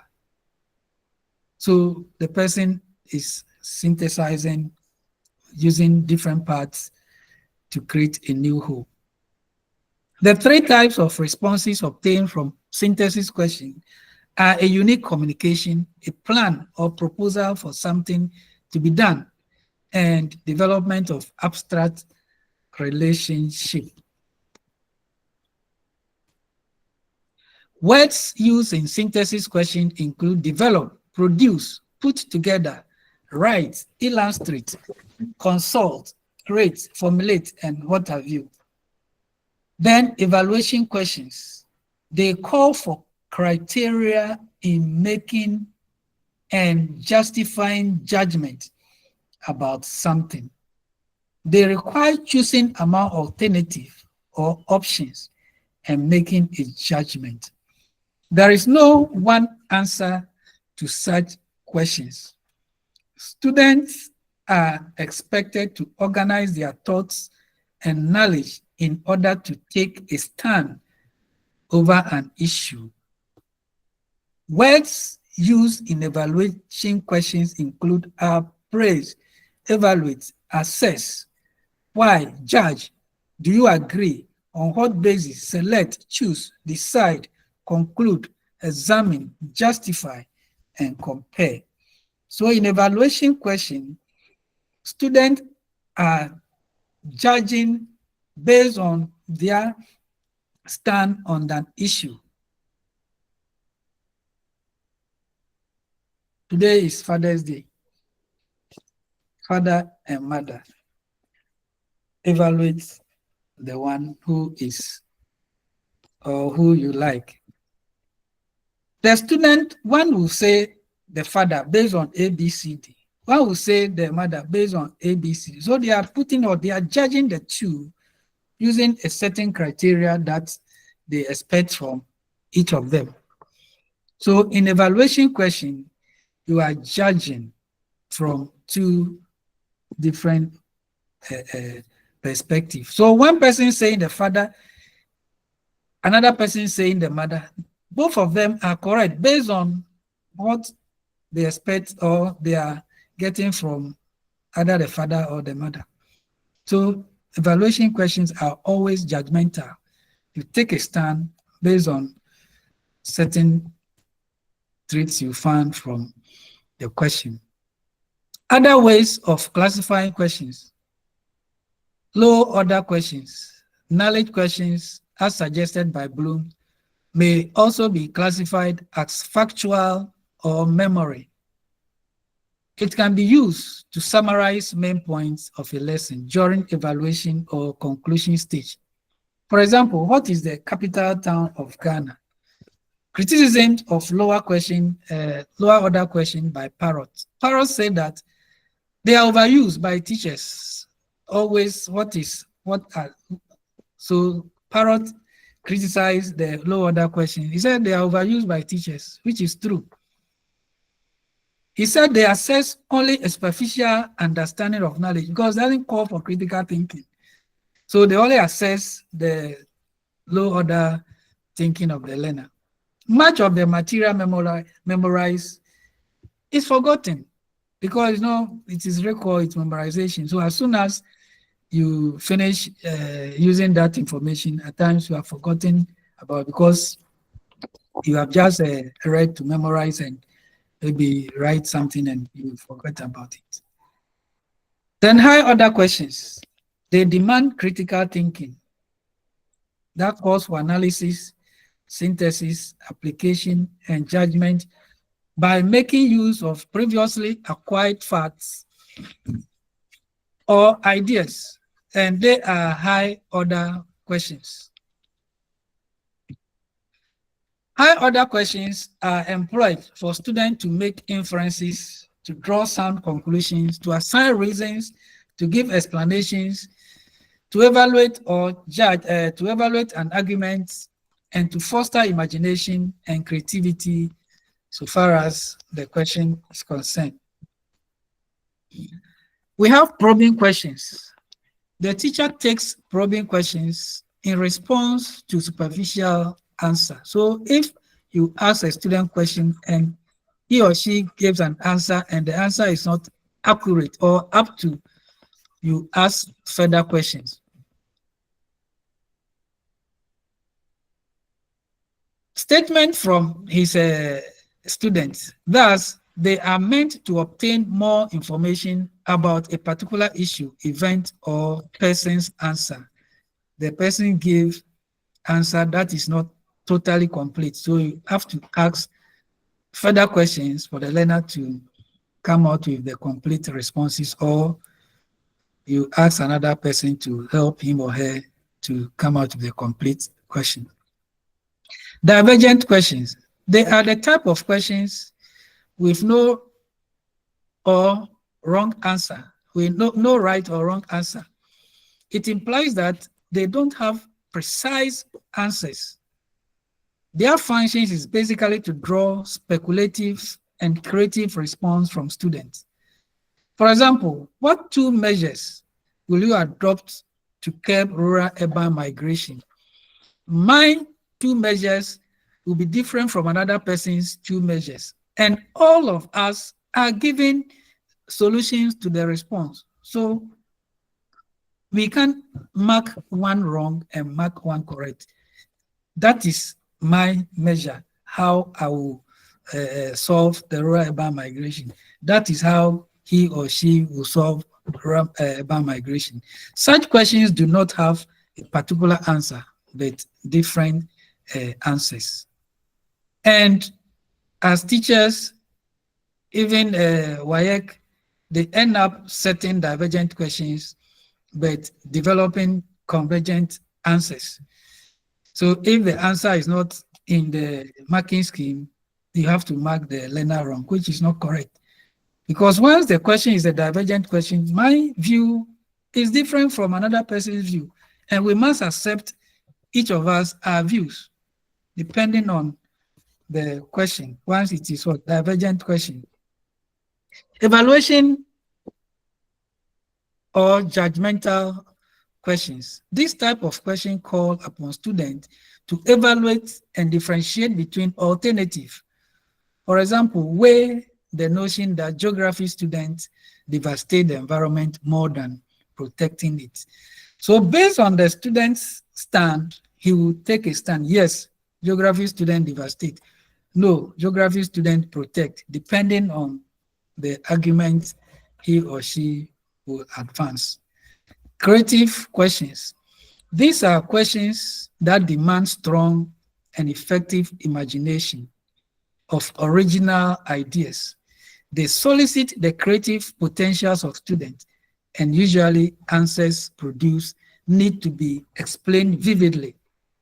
For instance, what will you do if you were the president of Ghana? It's a creative question. The person will come out with his or her ideas, what he will do if he is the president and what have you. Rhetorical question. There are questions which usually do not demand answer from anybody. When we were talking about a question is a statement that demands an answer, we said, but not all questions that should be answered. And this is one of the questions. For example, don't you see that Jesus died for our sins? You don't say yes or no. You answered it in your heart. So such questions, they are mostly used by the pastors and those who preach in the church and whatever.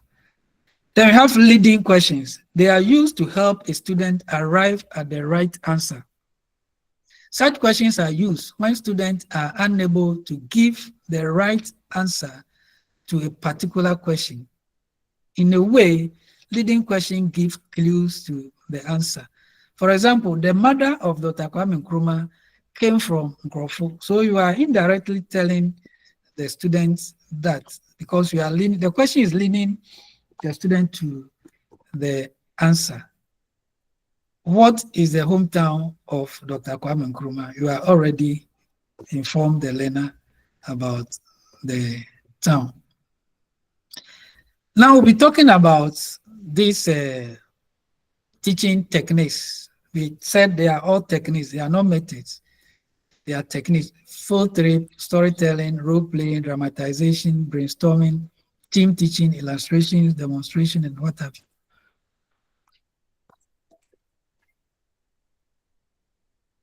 Field work, or field study, or field trip, or out of door study or activity. Field trips are planned excursion. They are planned excursion because we are using it in a classroom to achieve a purpose. Even if they travel to far distance, they are there to achieve a purpose. So it's a planned excursion to sites beyond the classroom for the purpose of illustrating geographic or other information. Field work can take place within the school, the environment of the school, or in the community in which the school is situated. And that type of field work is known as local field work because it's within the environment. There's no need of traveling outside the community or whatever. It's just a walking distance to the place. So it becomes a local field trip. And where the field work takes place outside the community or school, it is called distance field trip or field work. The duration of field work will depend upon the objective of the field work. Various types of phenomena can be studied through field work techniques. The phenomena selected for the study can be of economic, history, geographical, or cultural interest. Two types of field work include unstructured and structured field work. Both unstructured and structured make use of prerequisite pre-field work, planning, and organization. However, in the unstructured, there is no thorough feedback to the school. So if the school SRC is organizing a field trip, it's unstructured. But if you, the teacher, you are organizing a field trip with your learners to go and achieve a particular objective, it becomes what? Structured. That's why it's a planned excursion. Then it becomes a planned excursion. You are not just going for sightseeing, but you are there to learn, to achieve the purpose so far as the school setting is concerned. Rationale for the use of field work. The field is the geographer's laboratory. So is the laboratory for social studies. learners. The source of facts and observation which will determine the validity and utility of their ideas. The field is the only place where the student can be shown what only could be talked about in the classroom, thus providing a unique opportunity to dramatize, to reinforce the learning. Fieldwork can provoke questions unlikely to arise in the classroom and develop new ways of looking at the world. So when they go to the source of the phenomena, there are certain questions that they'll be able to ask than when you are teaching that same thing in the classroom. So when learners go to the source of the phenomena, they are able to ask certain critical questions that they may not have the opportunity to ask those same questions in the classroom. Fieldwork can breed ideas and stimulate the imagination, which may be attributed to the intensity and diversity of the stimuli or the phenomena encountered in the field. So when learners go to the field, to the phenomena, you'll be able to imagine the phenomena anytime they are talking about those things. And the way they will understand it, they will understand it better than you, the teacher, explaining the things in the classroom, because they can touch, they can smell, they can do whatever with the phenomena. So their explanation will be far, far better than you, the teacher, explaining it to them or reading from the books. The planning and organization of field work. There are 3 stages in the organization of field work. We have the pre-field work preparation, we have the actual field work preparation, and we have the post-field work preparation or activity. In the pre-field work, this is the stage which involves thorough investigation of the region of the phenomena that will be studied. So you have to know exactly where you want to send your learners to and which region or which town that a phenomena is located. You don't just get up and send your learners. You have to ask permission from the institution's head. You have to ask permission from the parents because it may be involving financial costs and whatever. You must write to seek permission to visit the phenomena, because you can't just get up and go with your student that you are going to visit the phenomena, especially when you are going to some of these places like Parliament House. You can't just get up and go with your student. You have to write to book appointment for them to give you time and date to come. The teacher has to inform other colleagues in order to create awareness of the intended fieldwork, because at times you may take the student and the other teachers may not have access to them to teach them that day. So you must inform them that you'll be sending them to that particular place on that day. He must also arrange for transport if the school is not having a transport. If the place is far that they can't return the same day, there must be arrangement for accommodation at that place before they can return the following day or the day you want them to return. He must make sure that each task is not beyond the capacity of the students, because they have to contribute and making sure that they will involve themselves in the trip. The teacher introduced the phenomena in the fieldwork through a lead lesson, which will be exposing the student to the nature of the fieldwork. The student may be divided into appropriate groups. If the phenomena, you want your learners to learn different things, you have to put them into different groups. If all of them are learning one thing, then they go as a group. The teacher apportions specific theme based on the issue through topic web to each group. For example, if you want your student to go and visit a market, a market, there are so many activities that goes on there. So you can put your learners into groups. One group will study the goods that they sold in that market, the nature of the tax that they collect and how they collect them, the people who buy the goods and where even they are bringing the goods from, those who manage the market, the prices of the goods. Some will be going around asking the prices, and others will be finding out the sources of the goods, where they are bringing them from, the villages that they have been bringing them from to the market. So in this scenario, we can put them into groups. If they are going to observe this in one group, they can be in one group, and they are, you send them to the market and they will observe all this, depending on the objective of the trip. Questionnaires should be developed by each group on the chosen team. Logistical arrangements in the form of pencils, cameras, erasers, and whatever should be made available. Then the actual field work, and then the field work, at least there should be a specific uniform that they will wear so that you can easily identify them.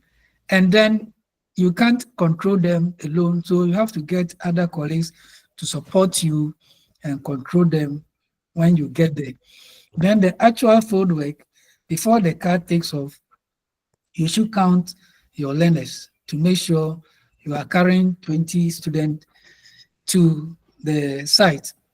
The teacher, in consultation with the student, will have to make sure there's nothing left behind. All that they need to take along, they carry them along. Appropriate uniform that you agree should be worn by the student for easy identification. Students begin their study after a brief talk or presentation by the resident local authorities on history and custom of the area, as well as geographical conditions of the area. Then the teacher selects a place where the student will meet after maybe an hour rounds, and we call that place assembly point. So when you go, in 1 hour's time, we are all meeting here, and 1 hour's time, you expect all of them to be there.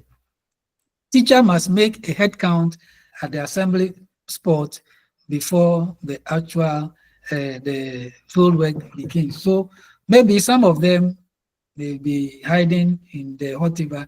So you make sure that at the assembly point, you count them to make sure they are the 20 pupils or students you carry from the school. The duration of the work must be given to the student. So 1 hour, you are coming back.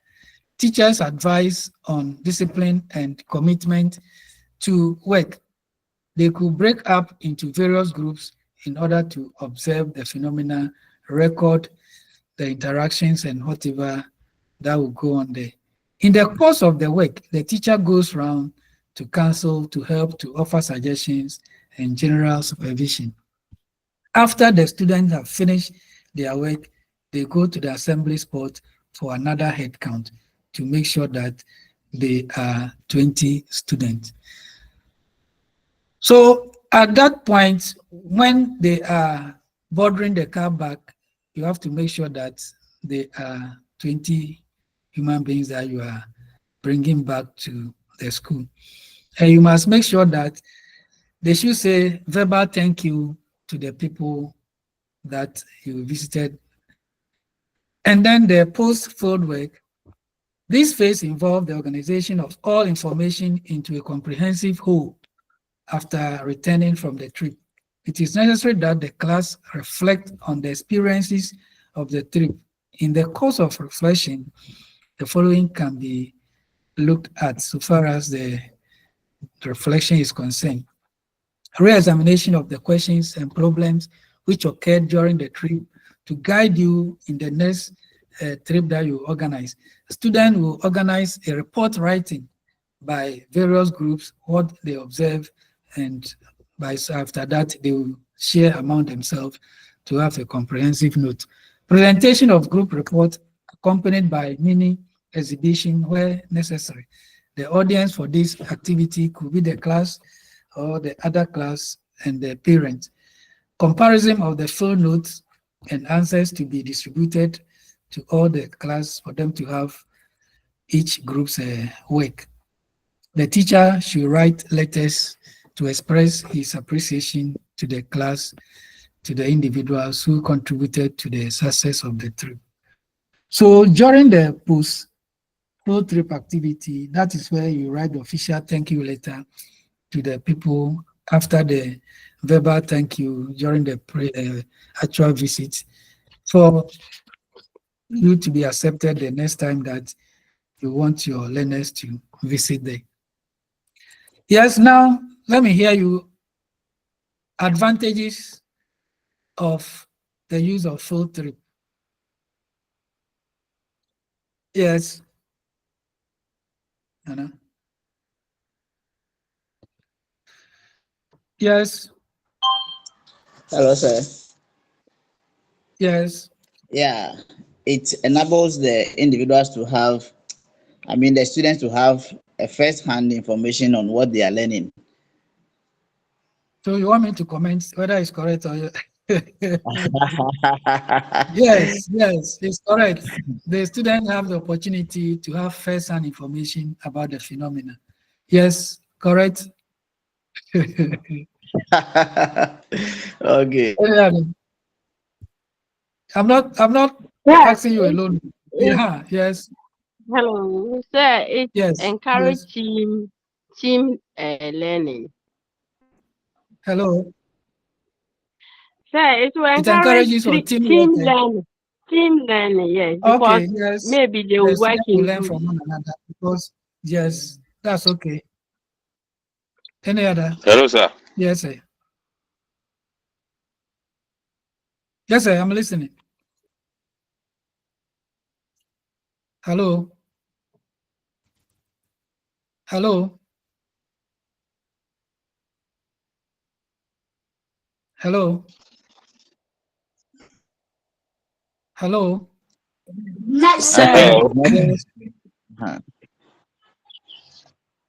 It Somebody solidifies wanted to. what previously meant. Yeah, so when they go to the source, they learn better than in the classroom reading from the books because they have opportunity to touch, to smell, to, and they can interpret it better than reading them in the books. And at times, it's not all the information that you find in the books. So when they get to the source, they have opportunity to have better understanding of the phenomena. Yes. Sir, please, it can also foster community connection. Yes, between the school and the source of the phenomena. Yes, yes. Yes, any other? It also Yes. enables the learners to have first-hand information about the topics or what they are learning. Yes. Disadvantages. It is time consuming. Yes, because the planning alone, visiting the place to come and all those things, it involves time. Yes. It is very costly. Yes, because it involves what? Money. Money. Yes. Any other? Any other? Almighty risk. The risk involved, accidents and what have you, is a disadvantage. So some parents would not allow their children to embark on some of these trips. So we have a lot of disadvantages and advantages so far as the use of field trip is concerned. Let's move on to look at team teaching as a technique. Team teaching is an organizational structure to improve teaching process in the classroom.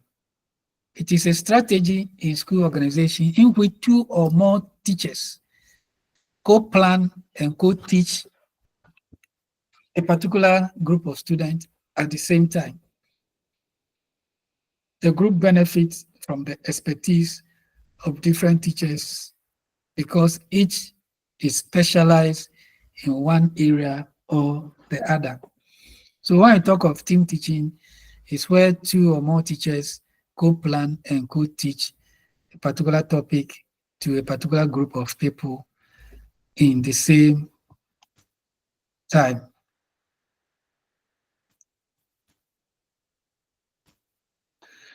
It is an instructional situation where two or more teachers possessing complementary teaching skills cooperatively plan and implement the instruction for a group of students using flexible sharing of and grouping techniques to meet a particular instruction.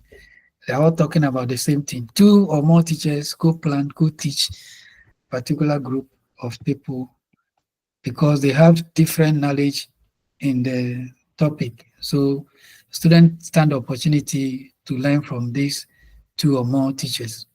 From the definition given, it is clear that team teaching must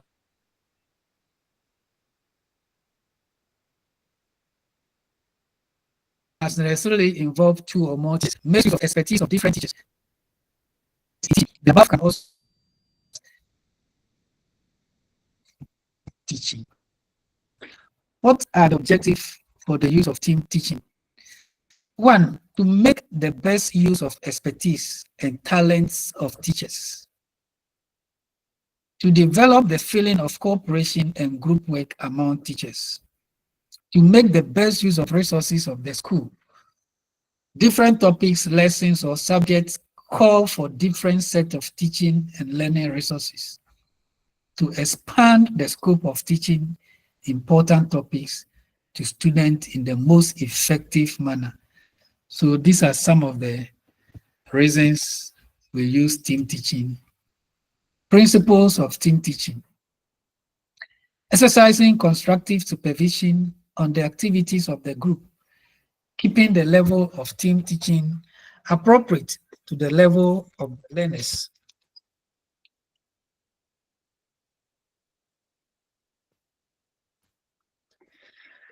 Advantages of two or more teachers teaching a particular group at a particular time.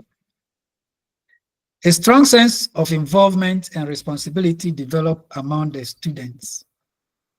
Team teaching gives adequate opportunity to the student for free expression. Team teaching helps to evaluate the work of one another and provide opportunity for improving teachers' own teaching. Because as one person is teaching, you are there at the back, maybe helping to control the class. If there's a mistake, spelling mistake, you signal. If there's something that he's not doing, you signal and quickly he or she readjusts. Team teaching affords opportunity to the student to develop human relations. Yes, sir. Please, I do not understand the second point, which says that team teaching gives adequate opportunities to the students for free expression. So if you can Yes. throw light on it. Okay. You know, when two or more teachers are there and they are all teaching them, they have that freedom to express themselves. Unlike maybe a particular teacher or one teacher whose maybe relationship with the student are not that good. But once two or more teachers are there, it helps them to develop that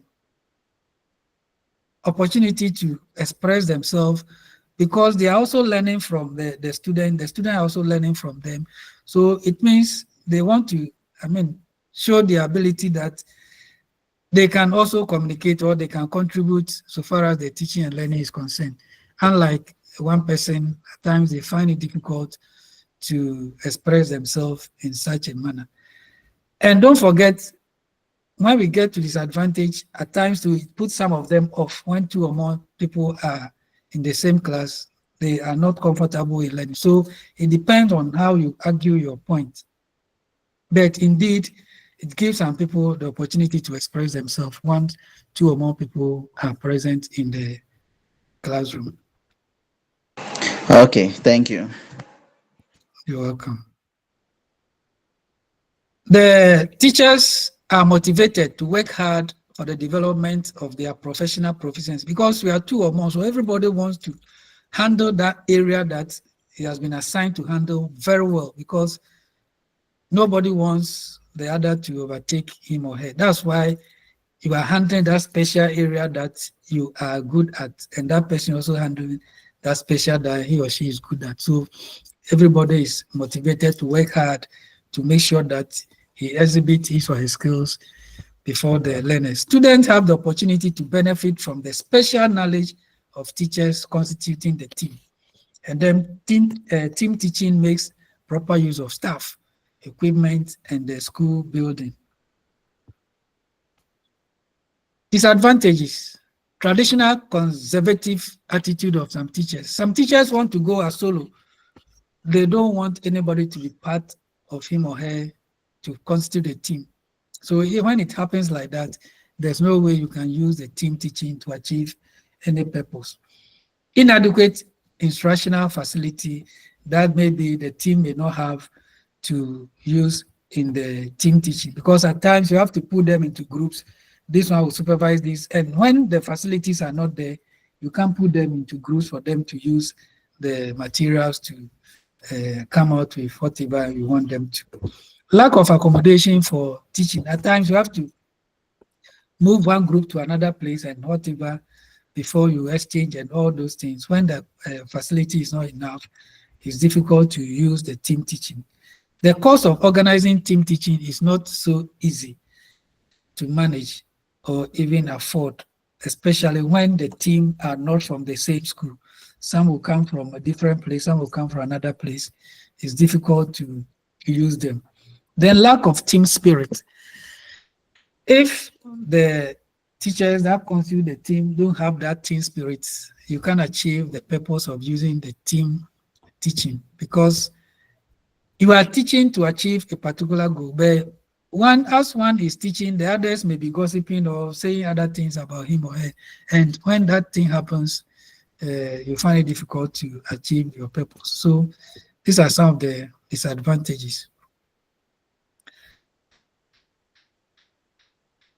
Illustration storytelling as a teaching technique in social studies. Meaning and significance of illustration. Illustration implies the use of those aids which make ideas clear to students and help them to acquire correct knowledge and understanding. So if you are using a teaching and learning resource, make sure that you use the accurate one. Or even if you are using the drawing or the model, it should resemble exactly what the thing is, because you are using it to help the learners to understand whatever you are communicating to them. They throw more light on what has been taught in class. They help in the clarification of concepts, ideas, facts, principles, and generalization.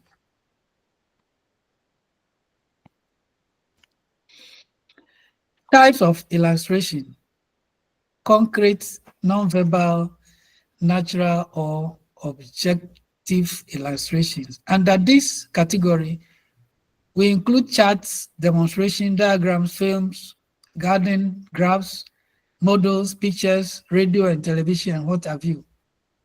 Verbal illustration.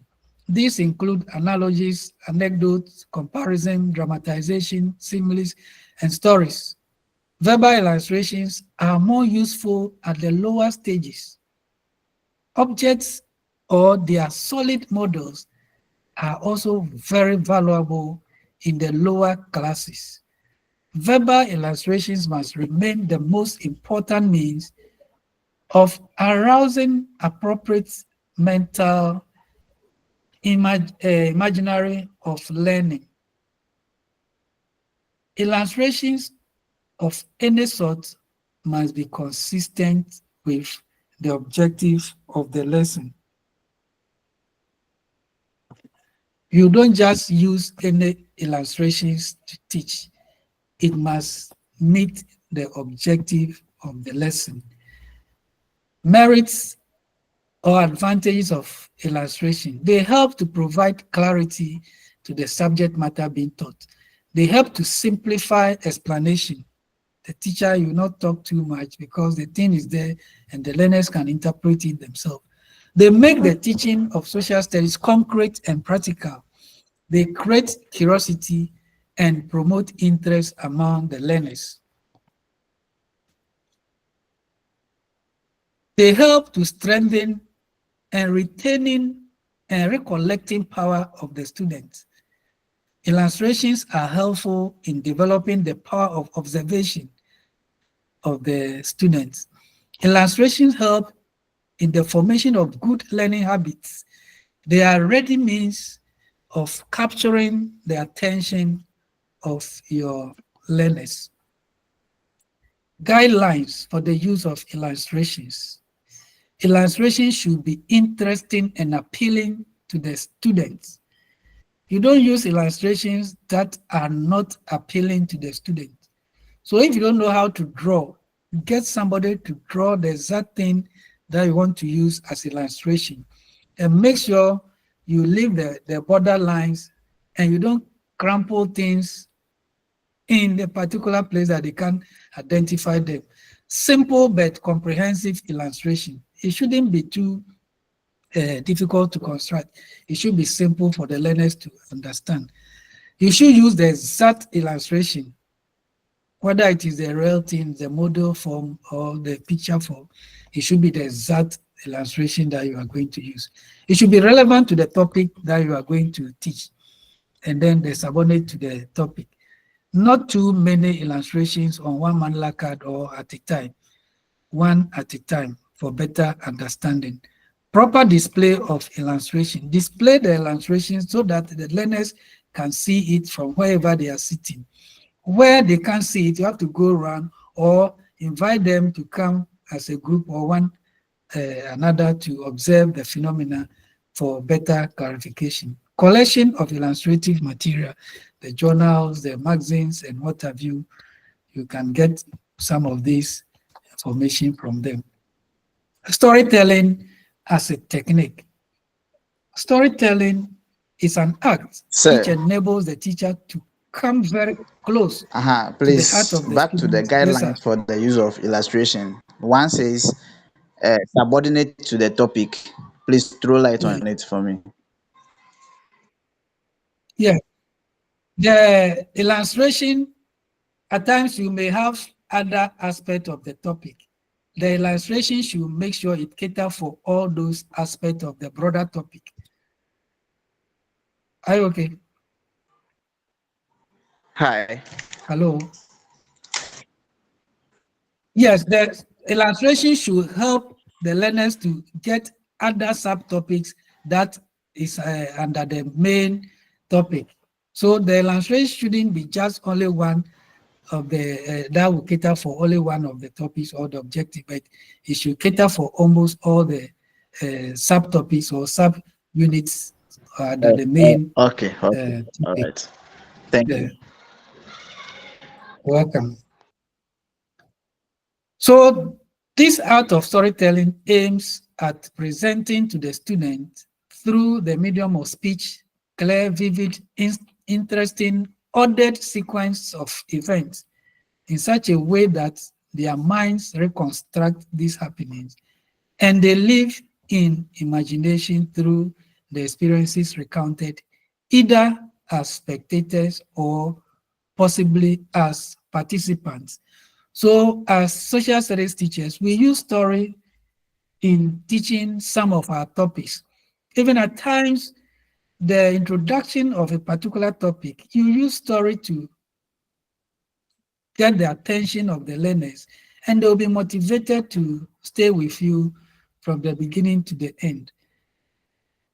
At times, you plan to teach a particular topic using a different introduction, but on your way to the school, you encounter certain things which you can put in a nice story form, which relate to the topic, and by so doing, you prepare the learner's mind for the topic. Storytelling enables the teacher to make lessons lively and interesting to the student. Stories of great personalities, reformers, writers, saints, discoverers, and scientists must be told to the students. Storytelling can be relied upon by the teacher as the best companion for helping in developing in his student traits or character such as charity, hardworking, and faithfulness, and what have you. Because when you tell some of these stories, the end, the student will deduce some lesson from them. Ways of cultivating the art of storytelling in learners. The art of storytelling can be cultivated through the following. One, observing skillful narrators. There are some people who are very good in storytelling. You observe them and learn from them so that it can help you to also tell the story. Studying the work of successful story writers. You read their stories and you can gather and retell side stories to your learners. Practicing storytelling. At times, grandmothers and fathers will gather us and tell us stories. And at times, when you go to sleep, you'll be dreaming about some of those characters and what have you. You practice this storytelling from some of these people, critical evaluating one's own performance and bringing about necessary changes in the stories that you read or you were told. There are certain principles that we need to follow when we are using storytelling. In telling a story, the teacher should be guided by the following. Suitable stories for the age of the student should be selected. There are certain stories that should not be told to the younger ones or to some level of learners. So you must consider the age of the learners before you select a particular story to tell. The story should be short because we are using it for maybe in an introduction or in course of the teaching. It shouldn't take all the period or most of the period. The story should be told in a natural way and very clearly. So you, the teacher telling the story, you should know the story so that you flow and it should be in its natural way. There should be a lot of actions in the stories because you are telling the story. So you put in enough action to motivate the learners to listen and deduce the lesson that you want them to learn from. The story must have some main aim besides mere enjoyment. You are not only telling the story for entertainment's sake, but you want them to deduce a particular lesson from the story. So you must take that into consideration. The teacher must know the story well before narrating it. The language employed in telling a story should be very simple and easy. A story should be told and not read. You tell story, you don't read story. The teacher himself should like the story and take interest in telling the story. So as you are telling the story, the student will know that yes, indeed you are telling the story and you like it yourself. So you put in certain humor in the story to make it lively and interesting. Any question? Any question? Any question?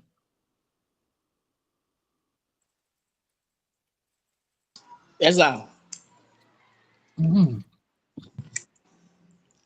Sir, please, can we add Yes. light to stories? Come again. Can we add lies to stories to make them interesting? Lies. Yeah, lies, lies. Oh yeah, it's a story. There are some of the stories that are not true. Even you add certain characters that are not true, but because you want the story to be interesting, you bring in some of these characters for the stories to, depending on what you want the learners to achieve.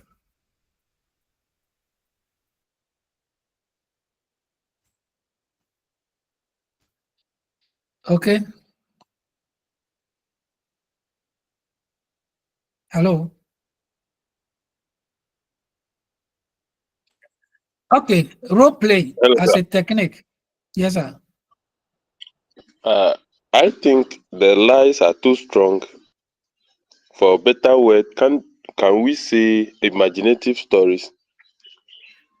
I understand him. That's the exact word. Yes, that's why I said even the characters. Some of the characters are not the proper characters, but because of it's a story, you just add maybe it's a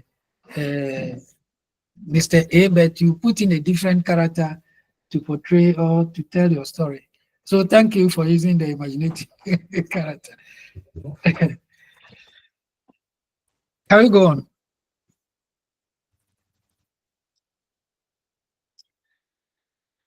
Hello. Yes, sir. We can move on. Yeah, role play as a technique. So role play is a form of activity which encourages learners to play the role, full or part of a person in an imaginary way. Learners will play a role of a person in full or part in an imaginary way. They are not, or the student is not that person, but he is putting his shoes in that person and then behaves like that person. Role play is one of the instructional techniques for generating activity for the development of the mind, heart, and hand of learners.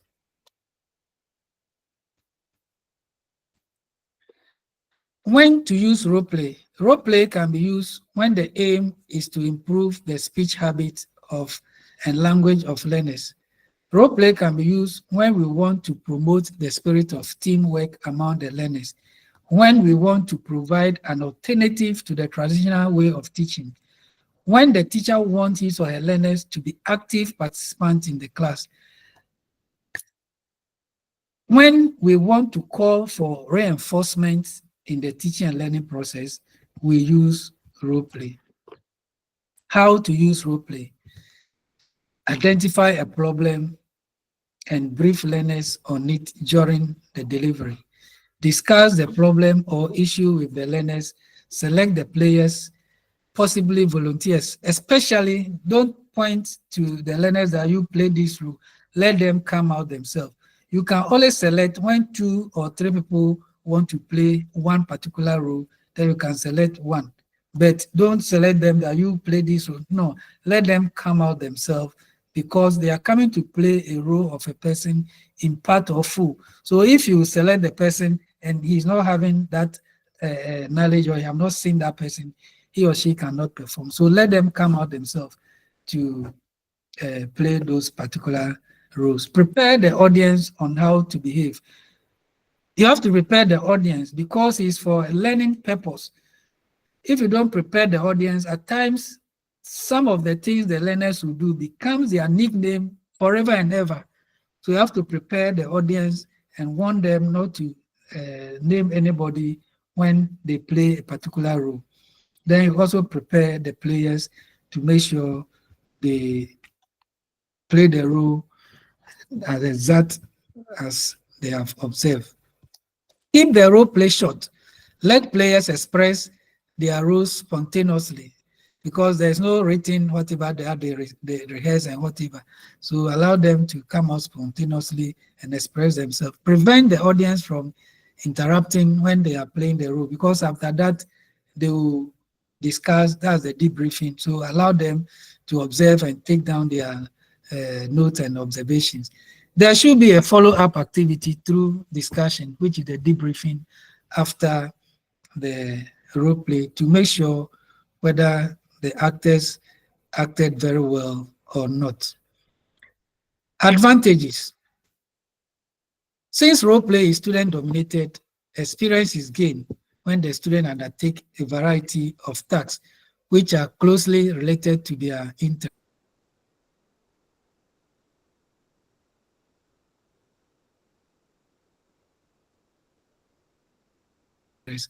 Role play encourages the student to emphasize the position and feeling of others and look beyond.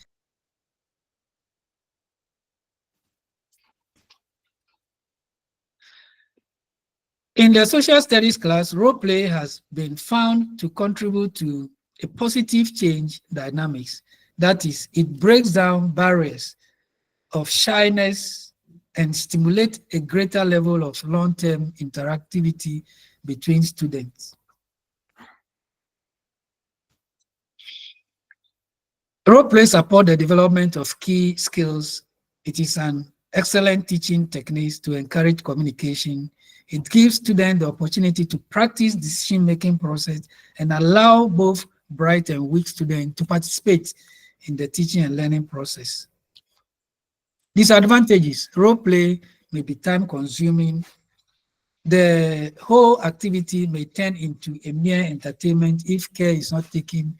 The technique may not be suitable for students who are not prone to accepting responsibility, as well as those who are very shy.